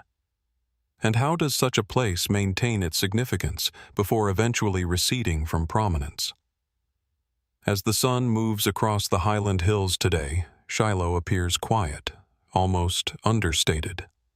Low stone outlines trace the memory of structures that once held life, movement, and meaning. The land itself preserves the impression of occupation without fully revealing its internal logic. And so Shiloh remains suspended between history and interpretation, a site known through both archaeology and tradition, yet fully explained by neither. A place where communal life once converged, then slowly dispersed, leaving behind traces that resist complete synthesis. What still lies beneath these highland layers, unexcavated, or perhaps already uncovered but not yet fully understood, and what might it reveal about the earliest forms of collective life in this region? From the quiet highland settlement of Shiloh, where memory and material evidence overlap without fully aligning into a single narrative, the journey moves once more into deeper antiquity. Each site so far has revealed a different stage in humanity's long attempt to organize space, meaning, and community. But before written tradition, before cities defined by kings or empires, there were earlier experiments, smaller, quieter, yet no less significant in their implications. The landscape shifts eastward into central Anatolia, where volcanic ridges and fertile valleys surround a low, elongated mound known as Aşıklı Höyük. At first glance, it appears modest compared to later urban centers, a gentle rise in the terrain, partially eroded by time and wind. Yet beneath this surface lies one of the earliest known sedentary settlements in the world, dating to approximately 8,200 to 7,400 BC during the pre-pottery Neolithic period. Aşıklı Höyük represents a moment when human communities were still redefining what it meant to live in one place continuously. Unlike later cities with clearly defined streets and monumental architecture, this settlement is composed of tightly packed mud brick structures arranged in a dense, almost cellular pattern. Buildings share walls. Movement between spaces is restricted. Roofs appear to have functioned as primary circulation areas, suggesting a society organized vertically as much as horizontally. From above, the settlement would not have resembled a city in the later sense. Instead, it would have appeared as a continuous mass of interconnected dwellings, an architectural organism shaped more by necessity and adaptation than by formal urban planning. And yet, even within this early stage of sedentary life, there are signs of intentional design. The consistency of construction materials, the repetition of architectural forms, and the gradual rebuilding of structures in the same locations suggest a strong sense of spatial continuity. Homes were not simply abandoned and replaced elsewhere. They were rebuilt upon their own foundations, creating deep stratigraphic layers of occupation over centuries. Why did this community choose such a tightly packed form of living? Was it driven by environmental constraints, defensive considerations, or social cohesion? Or does it reflect a worldview in which individual space was less defined than collective existence? Archaeological evidence indicates that Aşıklı Höyük was inhabited by a community engaged in early forms of agriculture, animal management, and resource processing. Plant remains suggest the cultivation and harvesting of wild cereals in transition toward domestication. Animal bones, particularly of sheep and goats, show patterns consistent with controlled herding practices. Yet this was not yet a fully agricultural society in the later sense. It was a transitional system, one that combined foraging with emerging domestication. Inside the structures, archaeologists have uncovered hearths, grinding stones, storage pits, and evidence of craft activities. The density of occupation suggests a highly integrated community where domestic and communal life were deeply intertwined. But the exact social organization of this community remains uncertain. One of the most intriguing aspects of Aşıklı Höyük is the treatment of the dead. Burials are found beneath house floors, often placed in flexed positions within simple graves. Some individuals appear to have been buried with care, occasionally accompanied by modest grave goods. Others show different treatment, suggesting variation in burial practice that may reflect age, status, or social role. Yet without written records or clear symbolic systems, these distinctions remain open to interpretation. Why bury the dead beneath the spaces of daily life? Was this a way of maintaining continuity between generations, keeping ancestors physically and symbolically present within the household? Or was it a practical use of space that later acquired layered meaning over time?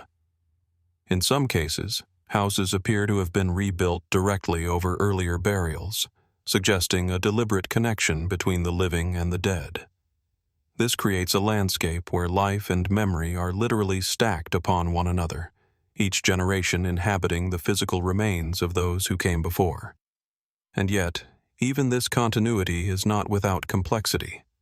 Certain buildings show signs of periodic abandonment or modification that do not always follow a clear pattern. Some structures were carefully dismantled, their materials reused elsewhere. Others appear to have been sealed or filled in before reconstruction. These patterns suggest that architectural space was not static, but subject to cycles of transformation that may have held social or symbolic meaning. What dictated these cycles? Were they tied to seasonal rhythms, kinship structures, ritual obligations, or practical resource management? The archaeological record preserves the actions, but not always the intentions behind them. Another striking feature of Aşıklı Höyük is the absence of clear monumental architecture. There are no temples, no palaces, no clearly designated public buildings in the later architectural sense. Instead, the settlement appears horizontally egalitarian in form, though not necessarily in social structure. This absence raises a deeper question. How does authority manifest in a society that does not yet build monumental expressions of power? Is authority embedded in household organization, communal decision-making, or more subtle forms of spatial control? Some researchers suggest that social organization at Aşıklı Höyük may have been based on household-level units with shared communal practices, rather than centralized institutions. Others propose that ritual and daily life were not separated in the way they are often assumed to be in later societies, making it difficult to identify specific sacred or administrative spaces. There are also indications of specialized activity areas within the settlement. Certain zones show higher concentrations of craft production, including stone tool manufacturing and bone processing. These clusters suggest that knowledge and labor may have been organized spatially, though not necessarily hierarchically in a formalized sense. One of the most intriguing questions arises from the settlement's eventual transformation. Around 7,400 BC, Aşıklı Höyük appears to undergo a gradual decline or reorganization. The reasons are not fully understood. Environmental change, resource depletion, social restructuring, or shifts in regional settlement patterns may all have played a role. But the archaeological evidence does not point to a single clear cause. Instead, it suggests transition. Buildings were modified, spaces were repurposed, and the dense continuity of earlier occupation began to loosen. Yet the site was not violently destroyed. There is no clear evidence of catastrophic collapse. Rather, it appears to have slowly transformed, its function and form evolving over time. What causes a settlement to lose its centrality after being continuously occupied for centuries?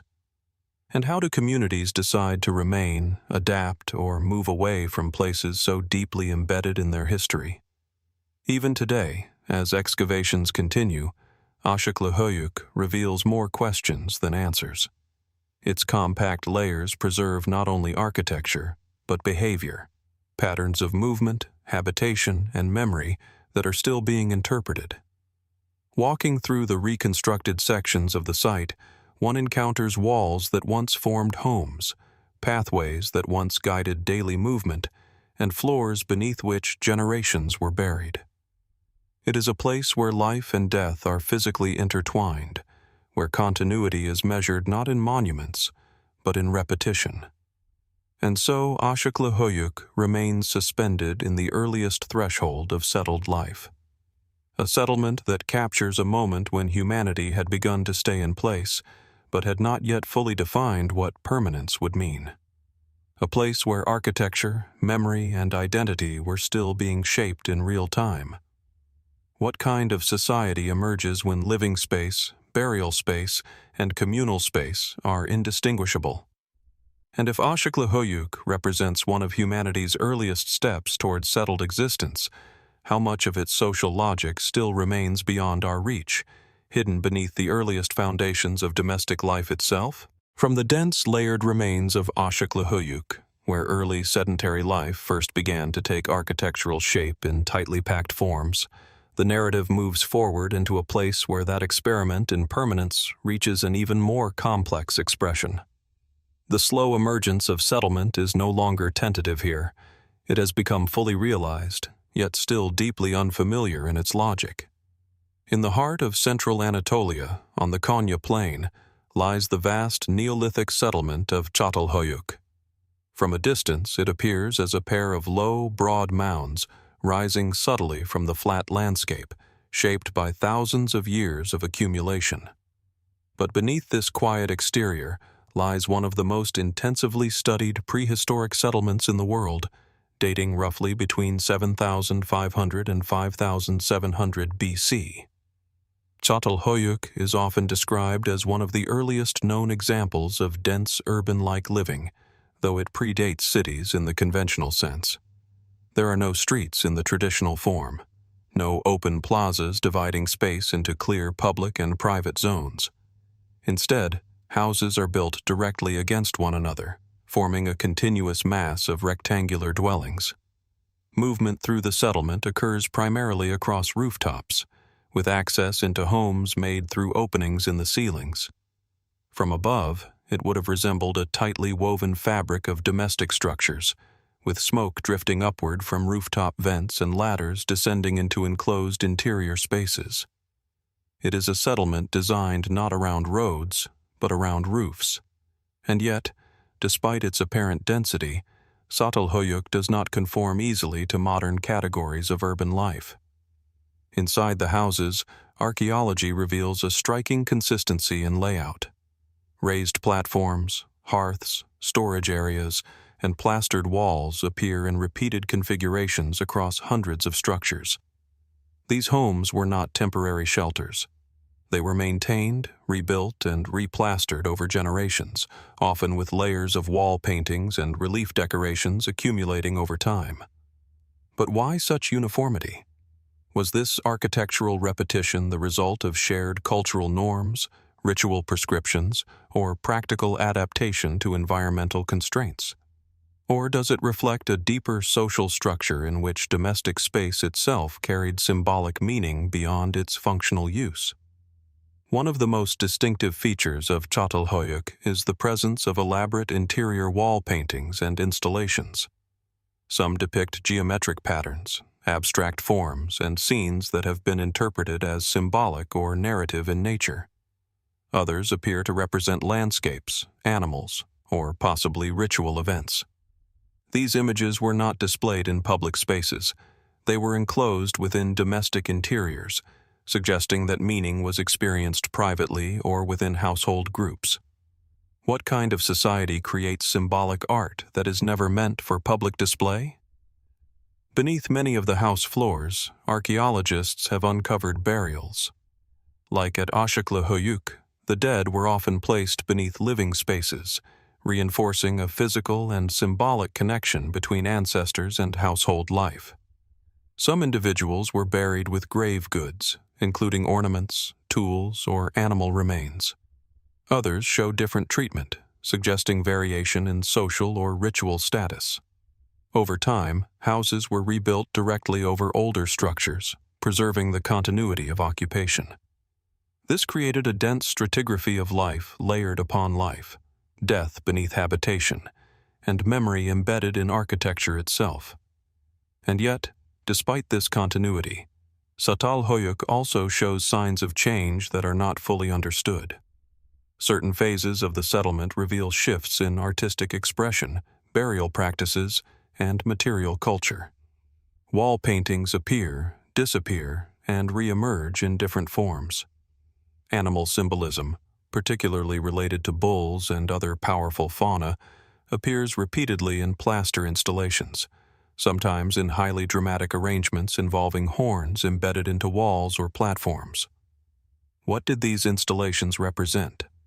Were they expressions of ritual practice, symbolic representations of social identity, or part of a belief system that integrated domestic space with cosmological meaning? Mainstream archaeological interpretation generally views Çatalhöyük as a complex Neolithic society in which social organization was relatively egalitarian compared to later urban civilizations. The absence of large administrative buildings, fortifications, or palatial structures suggests a decentralized form of social organization, possibly based on household autonomy and communal coordination. Yet even within this framework, questions persist. If there was no clear, centralized authority, how was such architectural uniformity maintained across the settlement?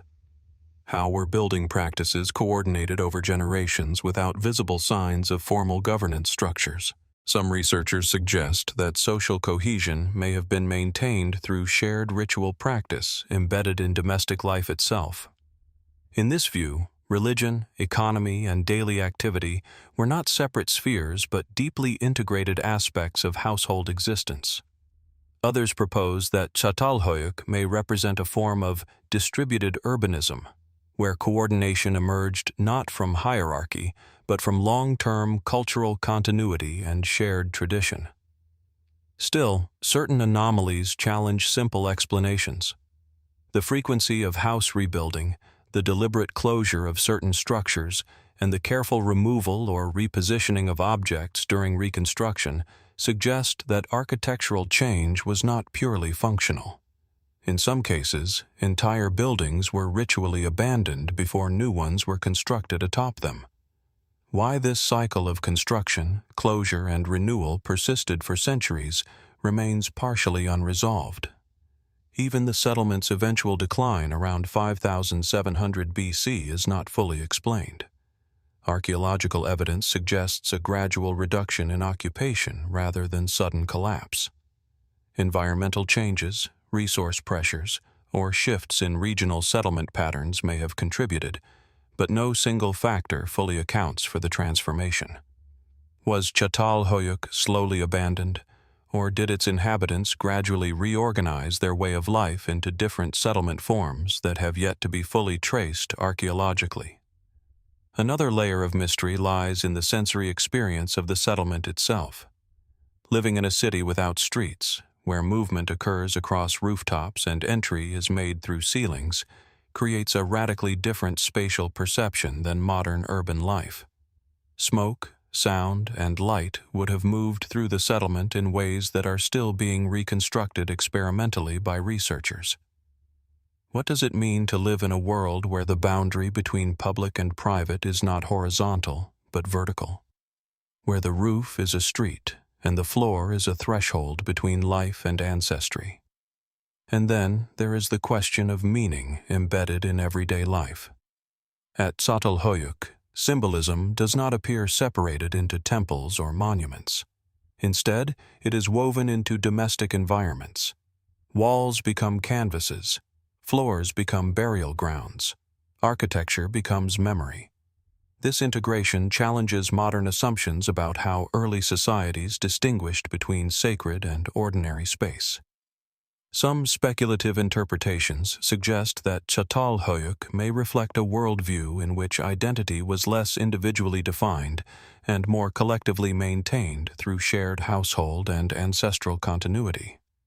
Others propose that the settlement represents an experimental phase in human social evolution, where multiple organizational models coexisted before later urban forms became dominant.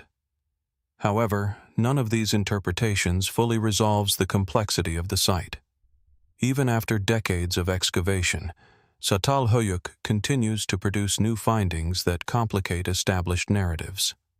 Subtle variations in house construction, unexpected artifact distributions, and evolving interpretations of wall imagery all contribute to a picture that remains dynamic rather than fixed. And so the site resists final definition. It is neither a city in the later sense, nor a simple village. It is something in between, a dense, continuous settlement where the boundaries between life, death, space, and meaning are constantly negotiated through architecture. What kind of society sustains such an intricate balance between stability and transformation for over 1,000 years, without clear signs of centralized control?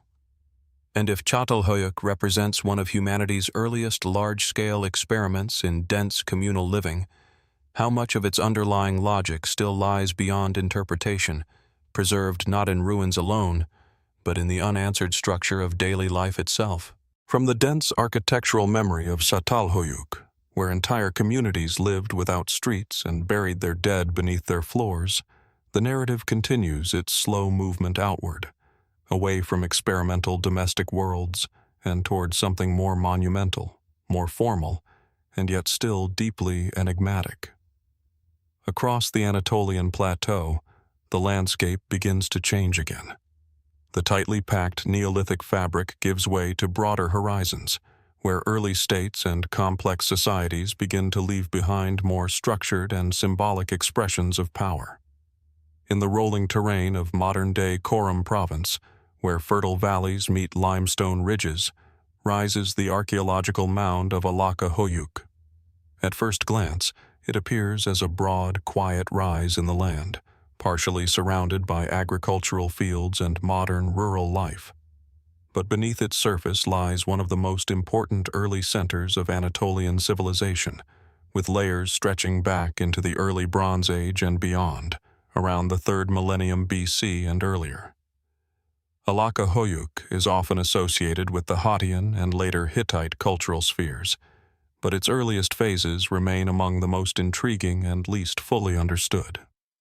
Excavations have revealed settlement layers, monumental gateways, and a series of extraordinary tombs that have reshaped how scholars understand early state formation in Anatolia.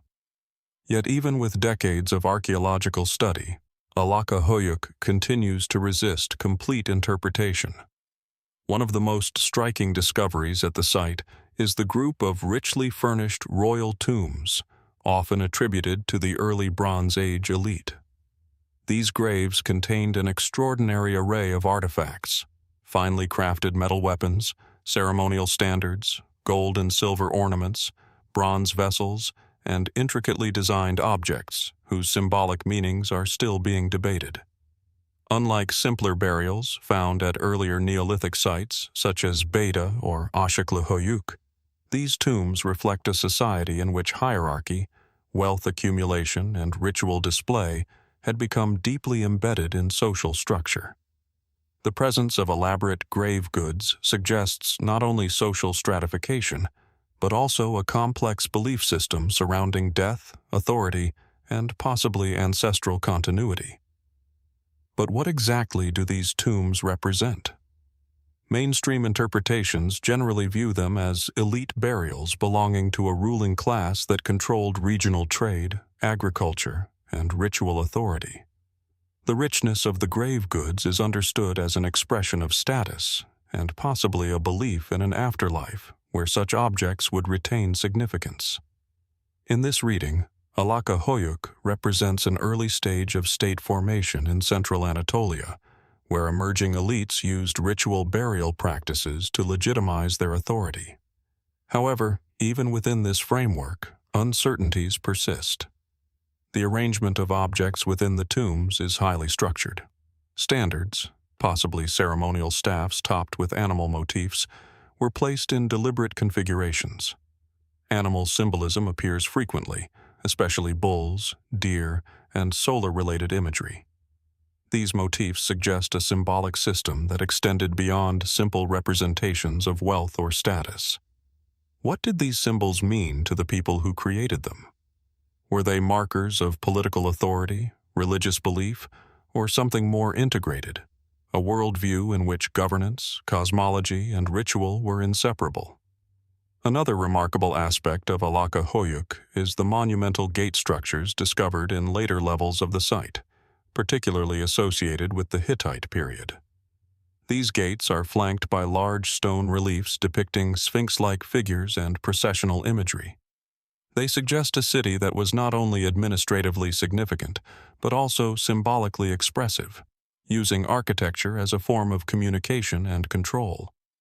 Yet the transition between the earlier Bronze Age tomb culture and the later Hittite urban system is not fully linear. The archaeological record shows continuity in occupation, but also shifts in material culture, urban planning, and symbolic expression. How these transformations occurred, whether through gradual evolution, migration, conquest, or cultural assimilation, remains a subject of ongoing debate. In the early layers beneath the Hittite city, evidence of fire destruction and rebuilding appears intermittently. Some structures show signs of sudden abandonment, while others suggest planned reconstruction over earlier foundations. These patterns raise questions about stability and disruption in early Anatolian societies. Was Alaca Höyük repeatedly rebuilt after cycles of conflict or environmental stress? Or do these layers reflect internal transformations in political organization that are not yet fully understood? The burial practices at the site also add another dimension of complexity. Unlike earlier Neolithic traditions where burial often occurred beneath domestic spaces, Alaca Höyük presents a more formalized necropolis system.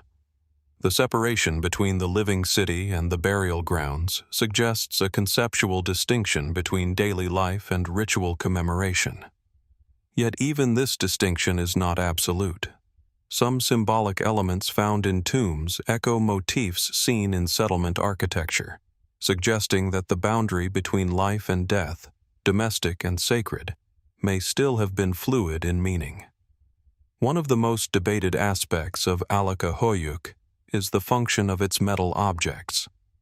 The craftsmanship of bronze, gold, and silver artifacts indicates advanced metallurgical knowledge. But their shapes, especially the animal-headed standards, do not always correspond neatly to known practical tools or weapons. This has led to interpretations that they may have served ceremonial or symbolic functions, possibly carried during rituals or processions. What kind of society produces objects that are both functional and symbolic in ways that resist modern categorization? Some speculative interpretations suggest that Alaca Höyük may have been a ceremonial center where seasonal rituals were tied to cycles of agriculture, astronomy, or political legitimacy. Others propose that it functioned as a regional power center whose authority was expressed primarily through ritual display rather than military expansion. Still, none of these interpretations fully resolves the complexity of the archaeological record. Even the spatial organization of the site raises questions. The relationship between residential areas, administrative structures, and burial zones suggests a carefully structured landscape. Yet the exact logic behind this organization is not fully clear. Was it primarily functional, symbolic, or both simultaneously? The presence of animal motifs, especially deer and bulls, appearing across multiple artifact categories suggests a shared symbolic language. In many ancient cultures, such animals were associated with strength, fertility, or divine power. But at Alaca Höyük, these symbols appear in contexts that blur the line between ritual object, status marker, and possibly cosmological representation. And then there is the question of why this site became so prominent in its region. Alaca Höyük is not isolated. It exists within a broader network of early Bronze Age settlements across central Anatolia. Yet its burial richness and symbolic complexity set it apart. What conditions allowed this particular community to develop such elaborate expressions of power and ritual? Was it geographical advantage, control of trade routes, agricultural surplus, or something less tangible, perhaps a convergence of cultural traditions that gave rise to a unique synthesis of symbolic expression? As excavation continues, new findings occasionally refine but also complicate existing interpretations. Stratigraphic layers reveal cycles of construction, destruction, and renewal.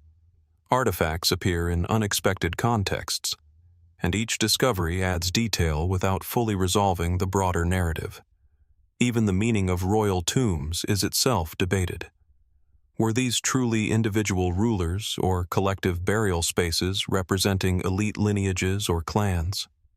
The distinction has implications for how authority was structured in early Anatolian societies. Standing among the remains today, one encounters a landscape where stone, metal, and earth preserve fragments of a social system that was both highly organized and still only partially understood. The monuments do not simply tell a story, they suggest multiple possible stories layered on top of one another. And so Alaca Höyük remains suspended between clarity and ambiguity, a place where early expressions of hierarchy, ritual, and symbolic power emerge in material form, yet resist full translation into modern categories of understanding. A site where the beginnings of complex society are visible, but not fully legible. What kind of worldview produces burial systems rich in symbolism yet only partially deciphered in meaning? And if Alaca Höyük represents one of the earliest expressions of structured authority in Anatolia, how much of its underlying cultural logic still lies beneath the soil, uninterpreted, or perhaps interpreted but not yet fully understood? From the monumental burials and symbolic authority of Alaca Höyük, where early elites expressed power through metal, ritual, and carefully arranged graves, the narrative continues its gradual movement eastward. The story of Anatolia's early civilizations does not end with symbols of prestige. It deepens into questions of governance itself, of how authority first began to take institutional form. In the fertile upper reaches of the Euphrates Valley, where the river cuts through volcanic hills and basalt plateaus, rises the archaeological mound of Arslantepe. At first glance, it appears as a quiet tell overlooking modern agricultural fields near the outskirts of Malatya. But beneath this unassuming rise lies one of the most significant early state formation sites in the Near East, with occupation layers stretching back to the 6th millennium BC and reaching a critical transformation in the late 4th and early 3rd millennium BC. Arslantepe is not simply a settlement. It is a record of political evolution preserved in architecture, storage systems, and administrative technologies that appear at a remarkably early stage in human history. One of the most striking phases of the site belongs to the late 4th millennium BC, when Arslantepe shows evidence of what many scholars interpret as one of the earliest known examples of centralized bureaucracy. Within a large mud brick complex, archaeologists uncovered extensive storage facilities filled with standardized ceramic vessels. These were not ordinary household containers.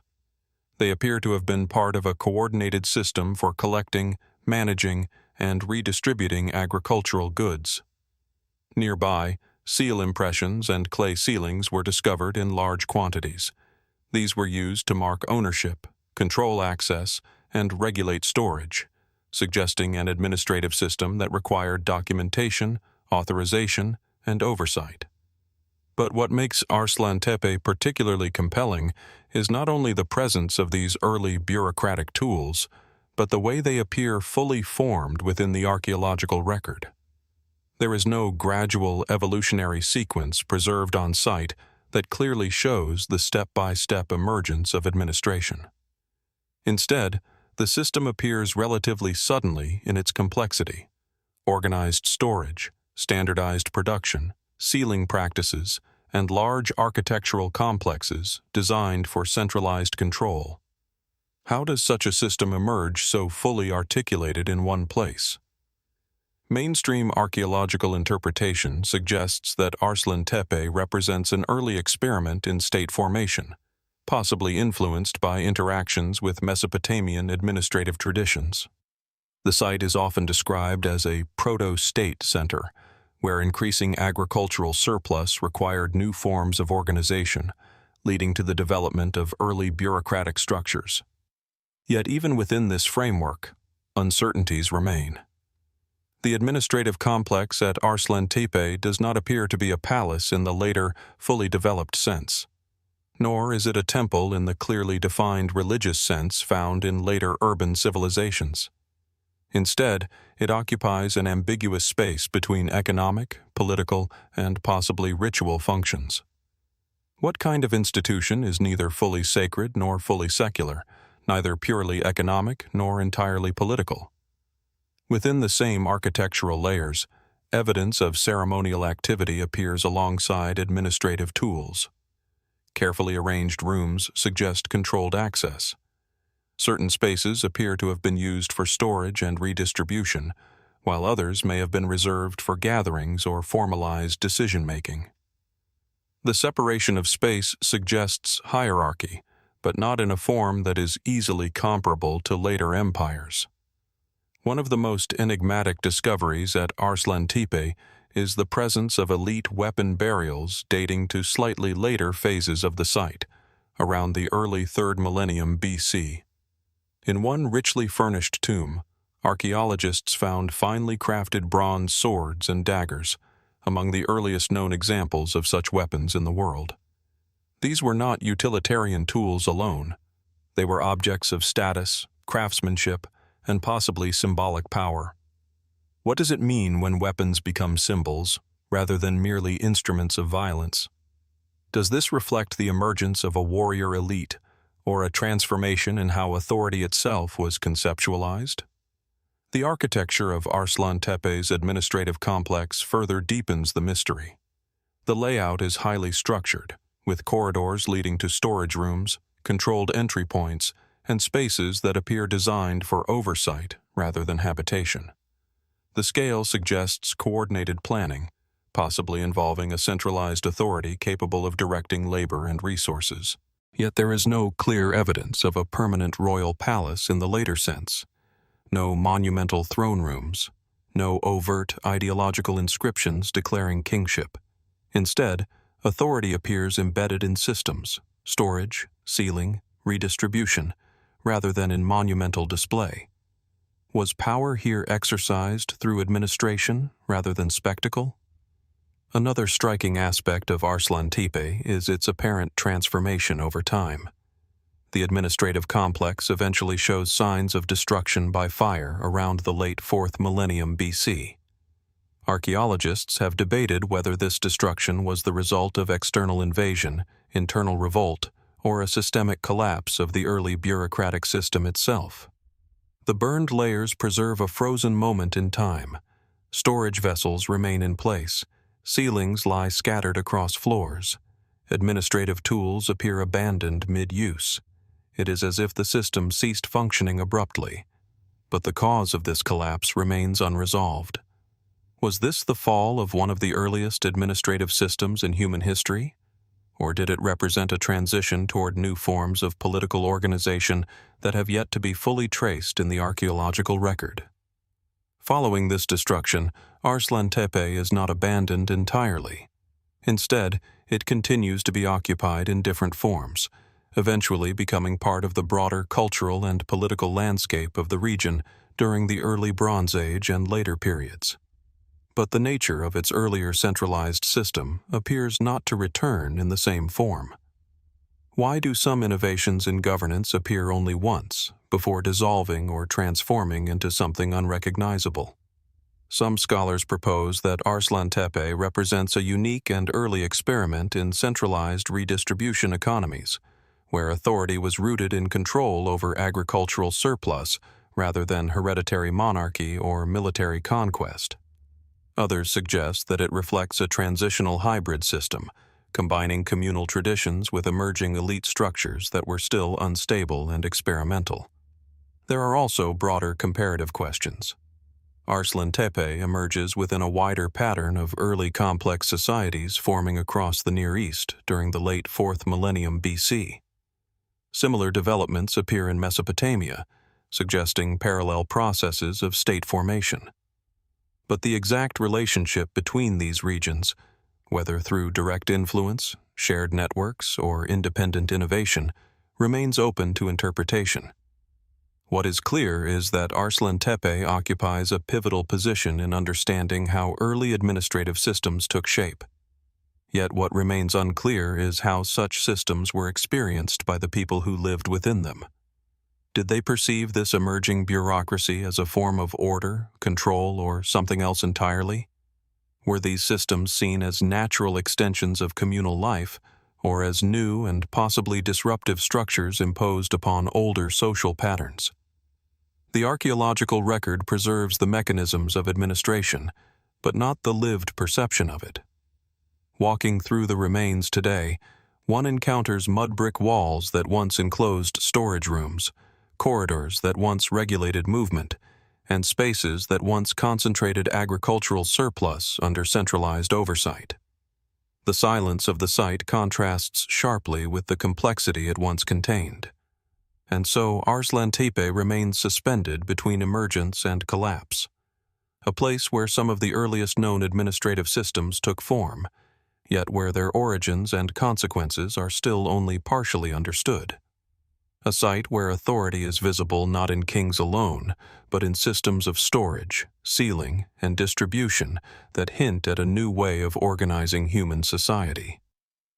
What kind of transformation occurs when control shifts from individuals to systems? And if Arslantepe represents one of the earliest expressions of bureaucratic power, how much of its internal logic still lies buried beneath the Euphrates Valley, waiting to reveal how governance itself first began to take shape? From the administrative corridors of Arslantepe, where early systems of governance first appeared in structured form, where storage, sealing, and redistribution hinted at the earliest outlines of bureaucratic power, the narrative now moves further east and forward in time. The question is no longer how authority first emerged in fragmented systems, but how it transformed into fully articulated imperial expression. Across the plains of northern Mesopotamia, where the land flattens into vast expanses of dust and cultivated earth, lies the archaeological site of Dur-Sharrukin, Khorsabad. Today, it is a quiet expanse of ruins near modern villages, but in the 8th century BC, it was envisioned as an imperial capital, a city constructed almost from scratch to embody the authority of one of the most powerful rulers of the ancient Near East. Khorsabad was founded by the Assyrian king Sargon II around 717 BC. Unlike cities that evolved gradually over centuries, this was a planned capital, designed to reflect centralized imperial ideology in architectural form. Its full name, Dur-Sharrukin, means Fortress of Sargon, a declaration embedded directly into its identity. At its core stood a vast palace complex, stretching across monumental terraces, courtyards, and ceremonial halls. The walls were adorned with carved stone reliefs depicting royal processions, military campaigns, tribute deliveries, and mythological guardians. Winged, bull-like figures, Lamassu, stood at gateways, their human heads and animal bodies carved with precise symmetry, intended to protect and symbolize the power of the state. But even within this carefully constructed vision of imperial order, questions persist. Khorsabad was not merely a residence, it was a statement. A city built to project authority outward, to the edges of an expanding empire. Yet historical records suggest that it had a remarkably short active life as a capital. Within a few decades after its foundation, the Assyrian administrative center shifted to other cities, such as Nineveh. Khorsabad, despite its grandeur, was partially abandoned or repurposed. Why would an imperial capital of such scale be so quickly eclipsed? Mainstream historical interpretation suggests a combination of political and strategic factors. Sargon II's successor, Sennacherib, favored other cities with stronger economic or geographic advantages. Khorsabad, though symbolically powerful, may not have been ideally located for long-term administrative control. In this view, the city represents an ambitious but ultimately transitional experiment in imperial urban planning. Yet the abruptness of its partial abandonment raises deeper questions about the relationship between political power and architectural expression. The palace complex itself is one of the largest ever built in the Assyrian world. Its layout is highly structured, with sequences of courtyards leading into increasingly restricted interior spaces. Access appears carefully controlled, guiding movement from public to private, from administrative to ceremonial zones. This spatial hierarchy reflects a sophisticated understanding of how architecture can regulate perception and authority. And yet, despite its precision, Khorsabad also reveals signs of incompletion. Some structures appear unfinished at the time of abandonment. Certain reliefs remain partially carved. In some areas, construction materials and tools were left in place, suggesting that building activity ceased suddenly or was redirected elsewhere. This raises questions about whether the city was fully realized according to its original design, or whether its development was interrupted by shifting political priorities. What does it mean when an imperial capital is conceived as an idea that outpaces its own completion? The reliefs of Khorsabad provide another layer of complexity.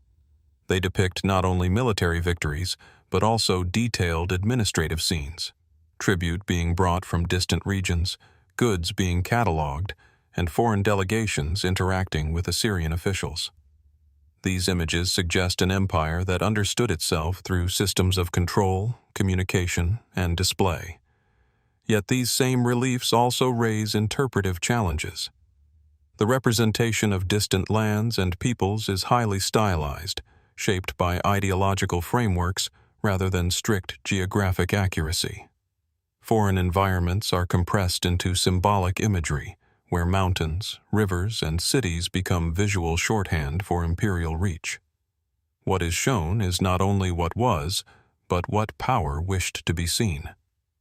How much of Khorsabad's visual narrative reflects lived reality, and how much reflects constructed imperial ideology? Within the palace, archaeologists have identified large storage rooms, administrative areas, and residential quarters for officials and elite attendants. The scale of the complex suggests a highly organized bureaucracy operating within the palace system. Yet, unlike later urban centers, Khorsabad does not appear to have developed into a fully autonomous city with extensive residential sprawl. Instead, it appears as a centralized node, intensely structured around the palace itself. This raises the question of whether Khorsabad functioned primarily as a performative capital, designed more for imperial representation than for long-term urban sustainability. Some scholars suggest that Khorsabad was part of a broader Assyrian strategy of constructing new capitals as expressions of royal authority. In this interpretation, building a city from scratch was itself an act of power, an assertion that the king could reshape geography according to imperial will. The city becomes less a habitation space and more a material extension of kingship. Yet this interpretation does not fully resolve the site's later decline. After its brief prominence, Khorsabad does not disappear entirely from history, but it loses its central function. The site remains occupied in later periods, but its original imperial identity fades. Earth, wind, and time begin to reclaim the structures that once represented centralized power. Why do some of the most carefully designed expressions of authority have such short lifespans in practice? The architectural remains still convey a sense of calculated order. Gateways align with processional routes. Courtyards open into controlled interior sequences. Reliefs guide the viewer through narratives of conquest and legitimacy. Every element appears intentional, reinforcing a unified vision of empire. And yet, the archaeological record introduces fragments that disrupt this coherence. Unfinished work, abandoned spaces, and later modifications that alter the original design logic. Was Khorsabad ever fully stabilized as a functioning capital? Or was it always in a state of transition, shaped by political shifts that outpaced construction itself? Even the scale of its construction raises broader questions. The resources required to build such a city would have been immense: labor, materials, coordination across vast regions. What social and administrative mechanisms made such rapid construction possible in the 8th century BC? And what pressures led to its equally rapid decline in importance? Some interpretations view Khorsabad as a peak expression of Assyrian imperial ideology, where architecture, art, and administration converged into a unified system of control. Others see it as an experiment in centralization that revealed the limits of over-concentrated political expression. But neither explanation fully captures the tension preserved in its ruins. Khorsabad stands as both statement and fragment, a city designed to embody permanence, yet existing historically as a relatively brief moment in the shifting landscape of empire. Walking through its remains today, one encounters massive stone reliefs lying exposed to the open air, their carved figures still bearing the weight of imperial narrative. The scale is overwhelming, yet the silence surrounding them suggests absence rather than continuity. What remains is not only a ruined city, but a question embedded in stone. What happens when political power attempts to build itself into permanence, and the structures it creates outlast the authority that gave them meaning? And if Khorsabad was once intended as the physical embodiment of an empire's center, what parts of that vision still lie buried beneath the soil, waiting to reveal how fragile even the most monumental expressions of power can ultimately be? From the monumental ruins of Khorsabad, where imperial ambition was carved into stone reliefs and then left suspended by time itself, the narrative turns away from the flat plains of Mesopotamia.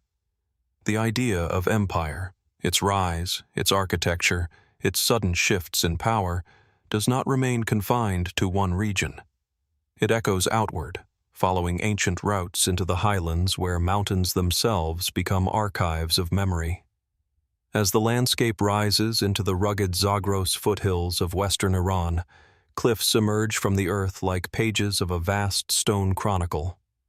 Here, along an ancient trade and military corridor, stands one of the most remarkable inscriptions of the ancient world. Bisotun inscription. Carved high on a limestone cliff face, far above the ground, it overlooks a landscape that has witnessed the passage of empires for millennia.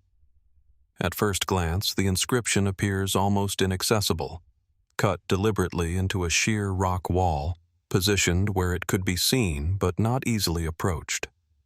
Below it, an ancient road once connected the great civilizations of Mesopotamia with the Iranian plateau. Travelers, merchants, and armies would have passed beneath it, their movement framed by this massive declaration of authority carved into the living rock. The Bisotun inscription dates to around 522 BC, during the reign of Darius I of the Achaemenid Empire. It is one of the most important multilingual inscriptions in the ancient world, written in Old Persian, Elamite, and Babylonian Akkadian.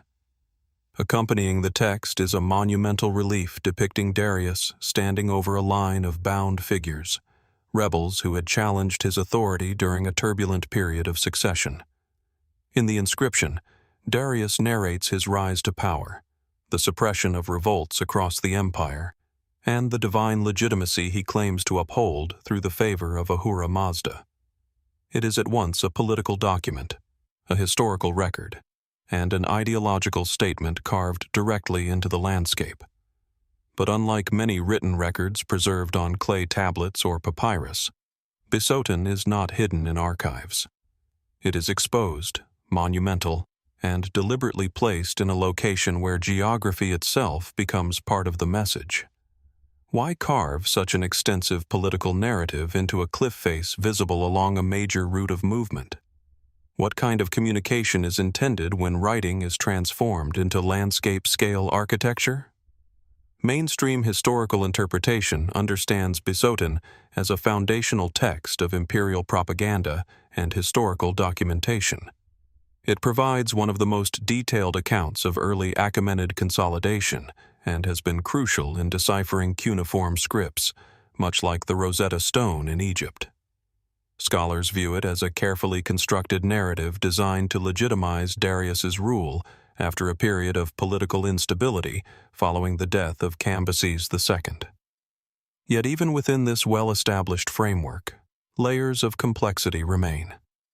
The inscription does not merely describe events. It organizes them into a structured worldview. Rebellions are listed, defeated kings are named, and the sequence of events is carefully ordered to present a coherent arc of restoration and divine approval. But the very act of selection raises questions. What is left out of such a narrative? Which events are excluded, compressed, or reinterpreted to fit the structure of legitimacy? The relief itself adds another dimension to this complexity. Darius is shown standing in a composed posture, his foot placed upon the fallen figure of Gaumata, the false king he claims to have overthrown. Behind this central figure stand rows of bound prisoners, each labeled as leaders of rebellions from different regions of the empire. The composition is strikingly controlled. Every figure, every gesture, every spatial relationship is deliberate. It is not simply a depiction of victory, but a visual system of hierarchy and submission. And yet, the scene is not static in meaning. To modern observers, it raises questions about how authority is visually constructed. What does it mean to represent political order as a frozen moment of dominance carved into stone that will outlast the empire itself? Was this image meant to communicate stability, or to assert control in response to underlying instability? Some scholars suggest that the inscription reflects a moment when imperial authority was still being actively negotiated rather than fully stabilized. The detailed enumeration of defeated rebels may indicate not only triumph, but the memory of fragility, the need to continuously reinforce legitimacy through narrative repetition. In this sense, Bisotun is not only a record of victory, but a response to uncertainty. The multilingual nature of the inscription adds further depth. By presenting the same text in Old Persian, Elamite, and Babylonian, the inscription addresses multiple linguistic and cultural audiences within the empire. It is a form of communication that acknowledges diversity while asserting unity. But why these languages specifically? And how did different communities perceive the same carved narrative? Did travelers from different regions interpret the inscription in the same way, or did meaning shift depending on linguistic and cultural context? The inscription itself cannot answer this, but its structure suggests an awareness of a complex, multilingual imperial world. Over time, the Bisotun inscription became more than a political statement. It became a key to linguistic decipherment. Centuries later, scholars studying the carved texts would use it to unlock the meaning of cuneiform writing systems, transforming it into one of the foundational artifacts of Near Eastern archaeology.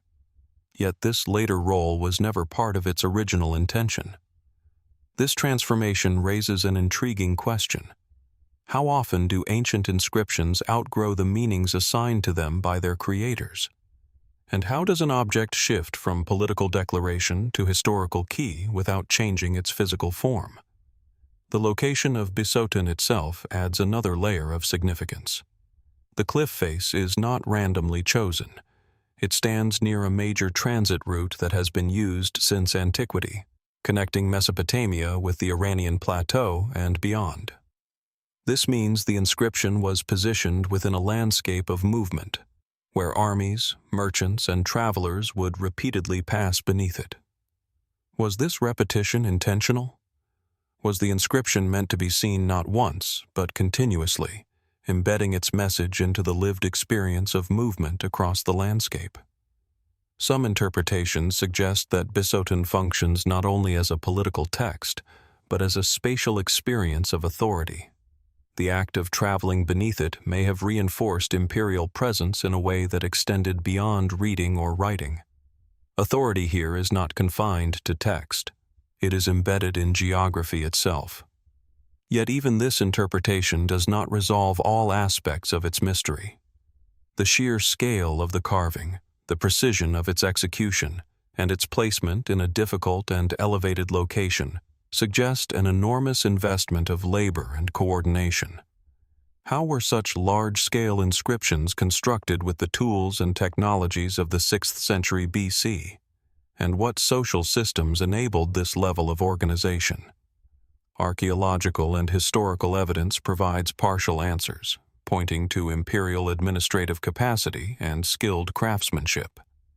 But the lived experience of those who carved the inscription remains largely inaccessible. We know the message, we know the language, we know the political context, but we do not fully know the human effort embedded within the stone. There is also the question of time. Unlike portable artifacts, Bisotun is immovable. It has remained in place for over 2.5 millennia, exposed to wind, weather, and shifting political landscapes. Empires rose and fell around it, yet the inscription remained fixed, gradually becoming part of the geological and historical fabric of the region itself. What does it mean when political messaging outlasts the political systems that created it by thousands of years? Standing beneath the cliff today, one encounters not only an inscription, but a layered presence of time. The figures carved into stone still stand above the ancient road, their meaning partially legible, partially distant. The words remain, but the world that produced them has dissolved into fragments. And so Bisotun remains suspended between history and endurance, a place where authority was carved into stone as a declaration of permanence, yet where meaning continues to evolve across centuries of interpretation, a site where text becomes landscape, and landscape becomes memory. What still lies within this cliff face, not in the inscription itself, but in the decisions, labor, and intentions that produced it. And if Bisotun represents one of the most enduring declarations of ancient imperial authority, how much of its deeper story remains hidden between the lines of its own carefully constructed narrative?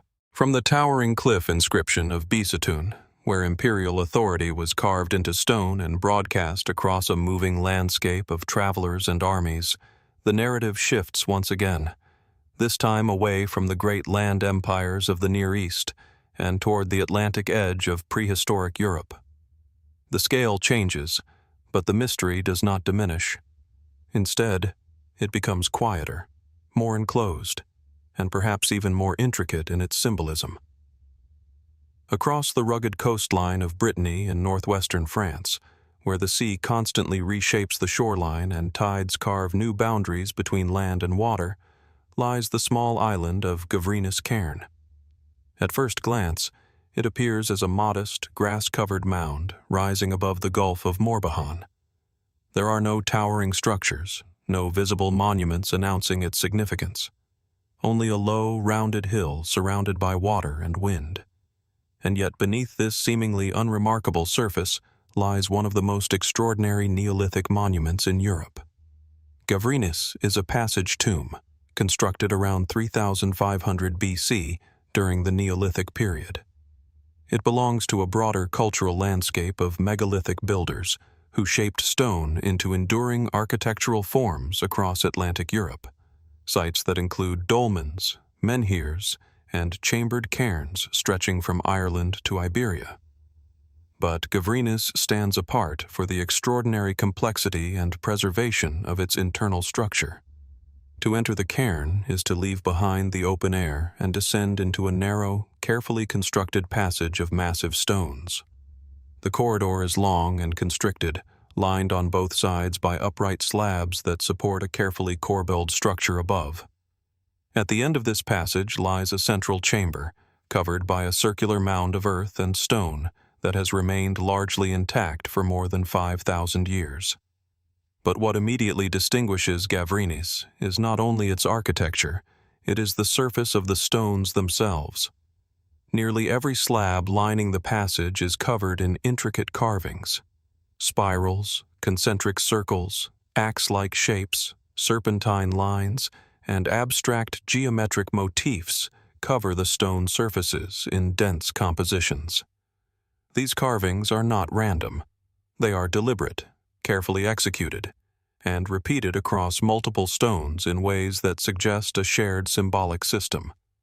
And yet, despite decades of study, their meaning remains unresolved.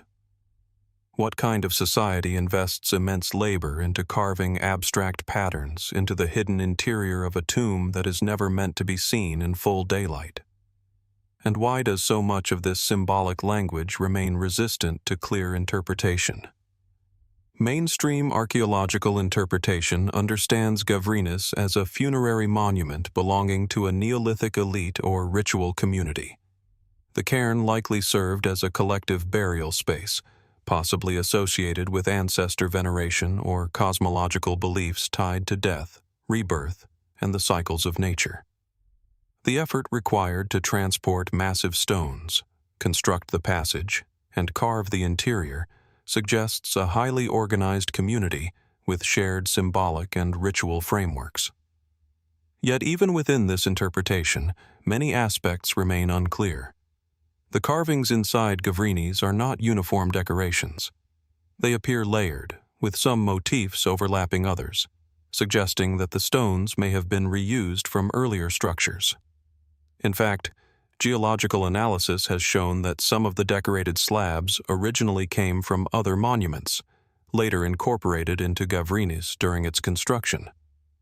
This raises a compelling question. Was Gavrinis built as a single unified vision, or as a reassembly of older sacred materials, repurposed into a new ritual context? If stones were taken from earlier monuments, what did that transfer represent? Continuity, transformation, or the deliberate preservation of symbolic memory across generations. The spiral motifs are particularly striking. They appear repeatedly across the cairn's interior, sometimes paired with cup marks, axe shapes, or elongated curved forms. Spirals are found in Neolithic art across Europe, suggesting a shared symbolic vocabulary that transcended individual sites. But their meaning remains elusive. Do they represent cycles of time, water, celestial movement? Or are they visual expressions of concepts that do not translate easily into modern symbolic categories? Some interpretations suggest that the carvings may relate to cosmological systems, representations of the sun, moon, or seasonal cycles encoded in abstract form. Others propose that they may reflect altered states of consciousness, ritual journeys, or shamanic experiences translated into geometric patterns. However, none of these interpretations can be definitively proven. The cairn itself is carefully aligned within the landscape of the Gulf of Morbihan, a region dense with other megalithic monuments, including standing stones, dolmens, and additional passage graves. This suggests that Gavrinis was not an isolated structure, but part of a broader ritual landscape. Was this region a ceremonial network, a sacred geography mapped onto the coastline, or simply a concentration of communities sharing architectural traditions? The relationship between Gavrinis and nearby monuments adds further complexity. Some researchers have noted architectural similarities between Gavrinis and the nearby passage tomb of Barnanez, suggesting possible cultural continuity or shared construction knowledge. Others point to stylistic differences in carving techniques, indicating that multiple groups may have contributed to the broader megalithic tradition over time. Inside the cairn, the spatial experience is tightly controlled.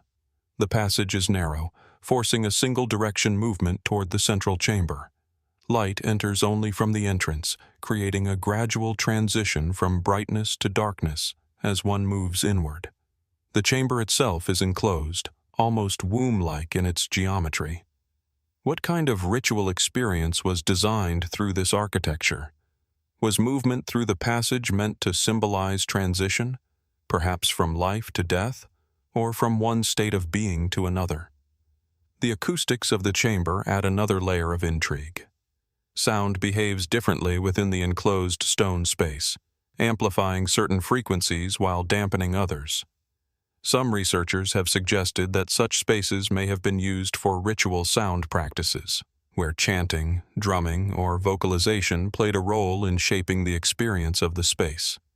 If true, this would suggest that Gavrinis was not only a visual and architectural environment, but also an auditory one.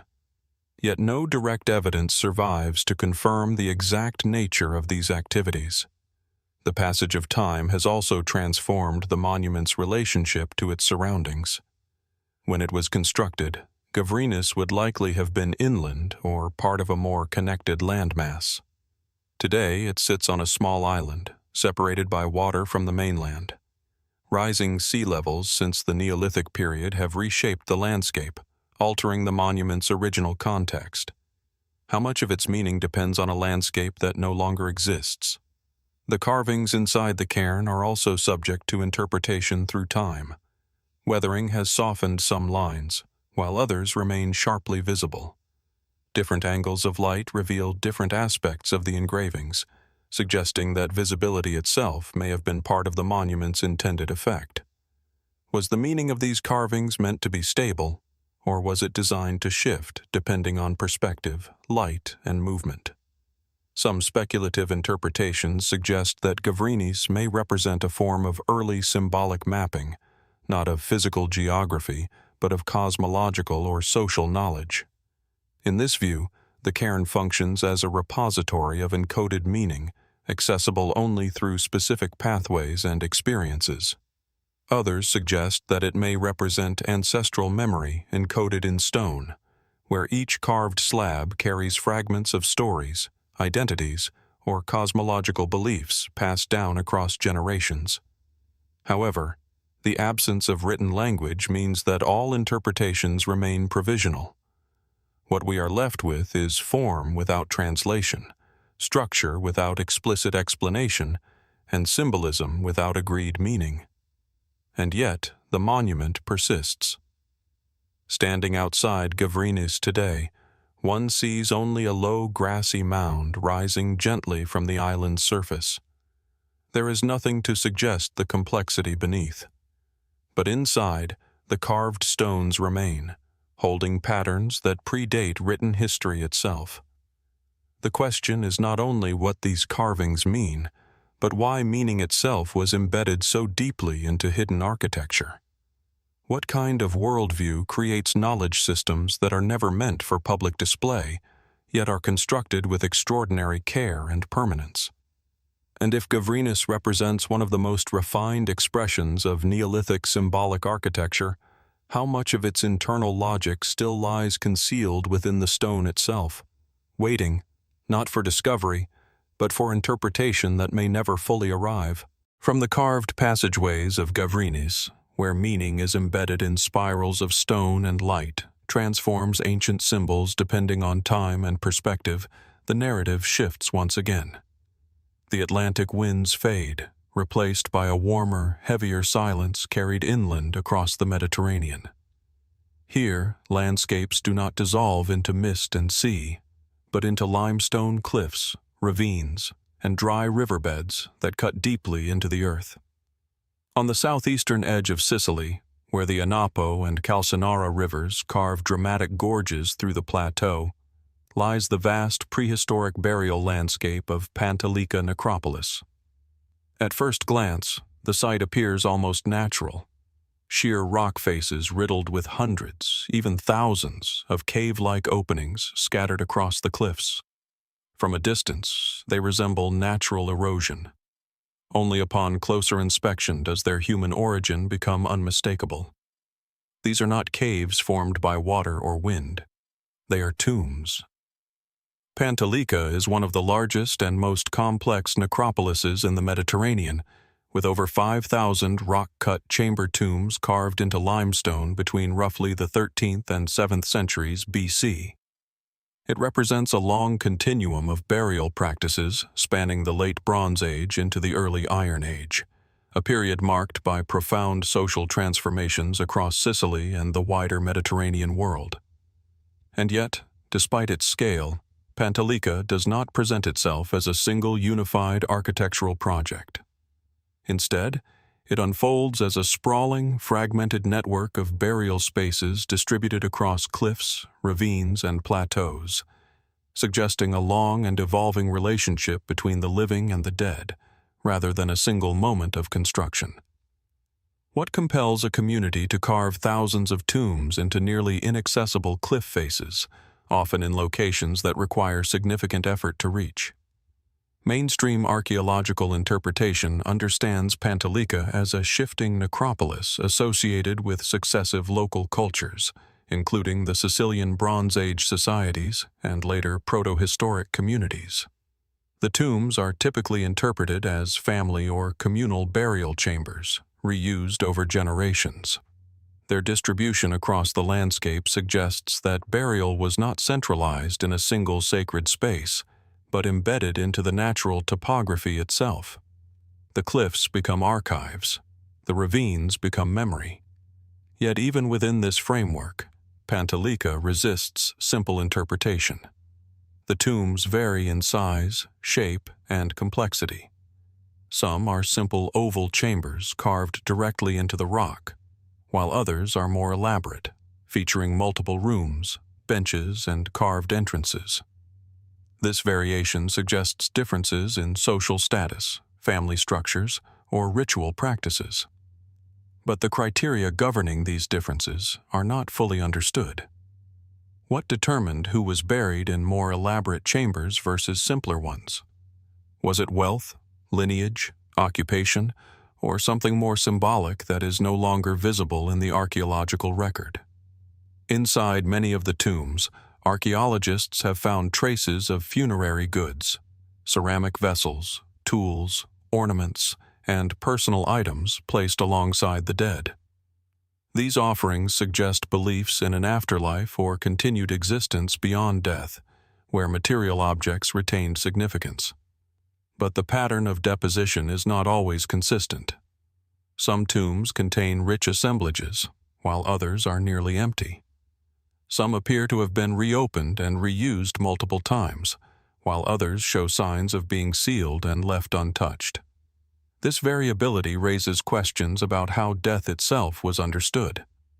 Was burial in Pantalica primarily a familial practice, or did it reflect broader communal rituals tied to seasonal cycles, ancestry, or territorial identity? The landscape itself plays a central role in the site's meaning. Pantalica is not simply a necropolis placed within nature, it is carved directly into it. The cliffs, ravines, and plateaus form a natural fortress-like environment, difficult to access and easy to defend. This has led some scholars to propose that Pantalica was not only a burial ground, but also a refuge settlement during periods of instability. Archaeological evidence supports this dual function. Traces of habitation structures have been identified on the plateau above the necropolis, suggesting that living communities existed in close proximity to the dead. This spatial closeness between life and death creates a striking dynamic. What does it mean when the boundaries between settlement and burial space are so closely intertwined?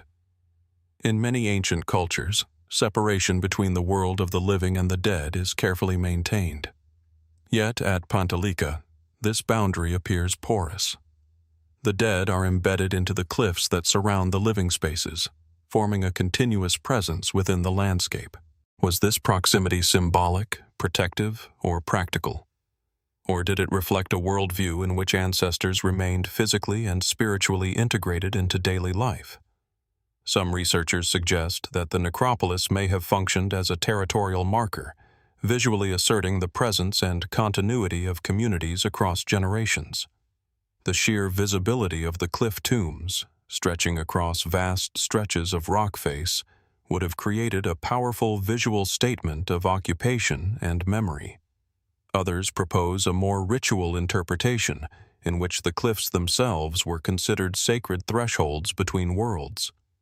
In this view, burial in elevated or inaccessible locations may have been intended to bring the dead closer to the sky, the mountains, or divine forces associated with elevation.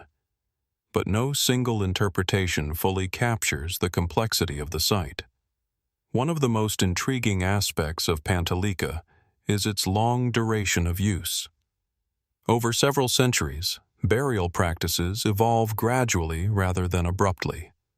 This continuity suggests a deeply rooted cultural tradition that adapted over time rather than being replaced by external influence. Yet Sicily during this period was also a crossroads of Mediterranean interaction. Mycenaean traders, Phoenician networks, and later Greek colonists all moved through or near the island. While Pantalica itself predates many of these influences, the broader region was far from isolated. Did external contacts influence burial practices here? Or did Pantalica represent a more internally driven cultural development that persisted despite broader regional change? The cliff tombs themselves offer limited clues. Many entrances are now eroded, their original sealing mechanisms lost to time. Interior chambers are often empty, their contents removed by ancient reuse, looting, or natural decay. What remains is architecture stripped of its original contents, leaving only form without context.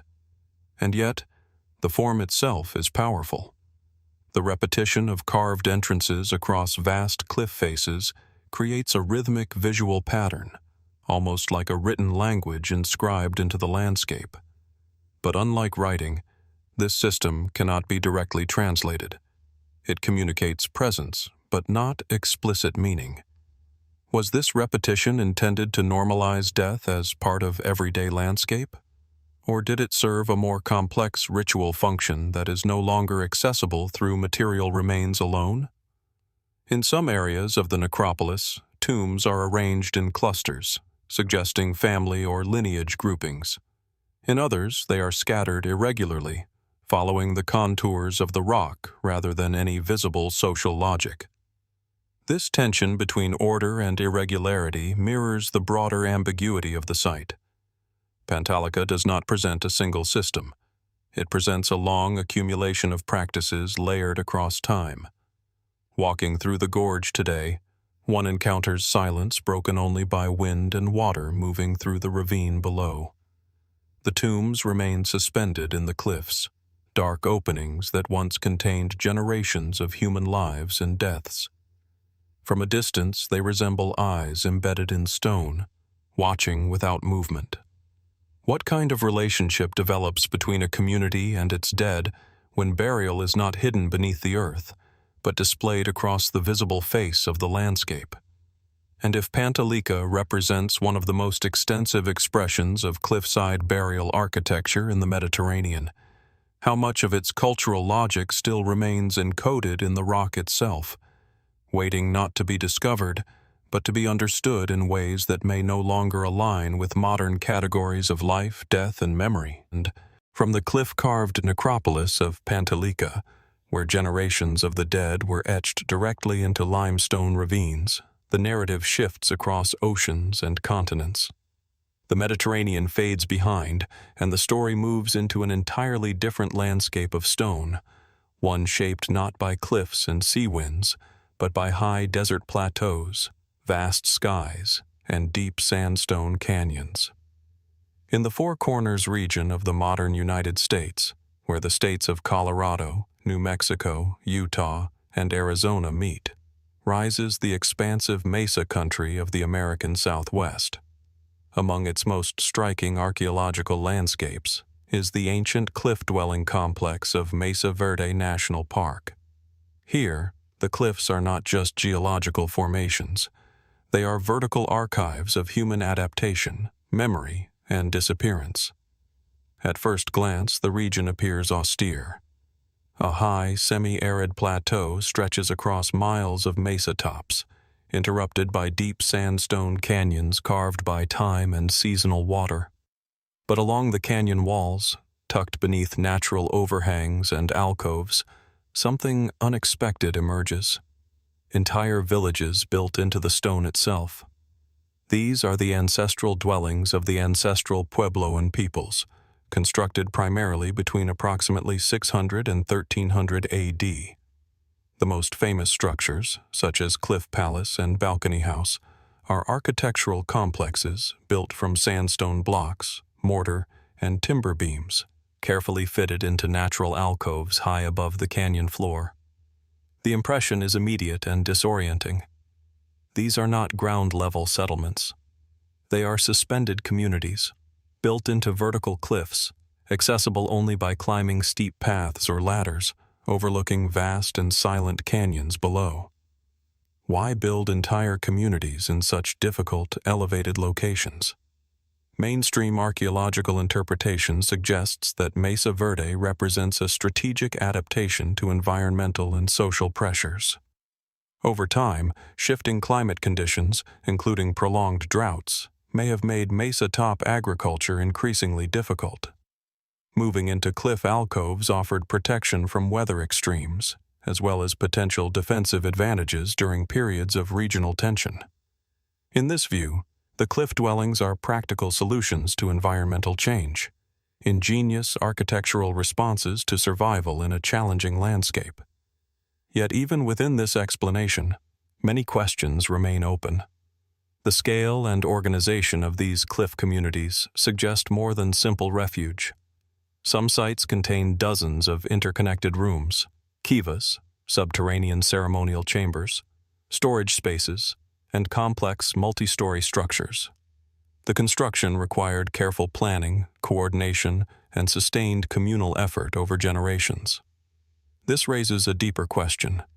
Were these dwellings purely defensive and practical, or did they also reflect cultural and spiritual choices about how space should be inhabited? The kivas in particular introduce another layer of meaning. These circular, often partially underground ceremonial rooms are found throughout Mesa Verde sites. Archaeologists generally interpret them as ritual spaces used for community gatherings, religious ceremonies, and possibly political decision-making. but their precise symbolic function remains partly uncertain. Why are these ceremonial spaces consistently placed within both cliff dwellings and mesa-top settlements? What role did they play in structuring social identity, cosmology, or communal memory? Inside the cliff dwellings, the spatial arrangement is striking.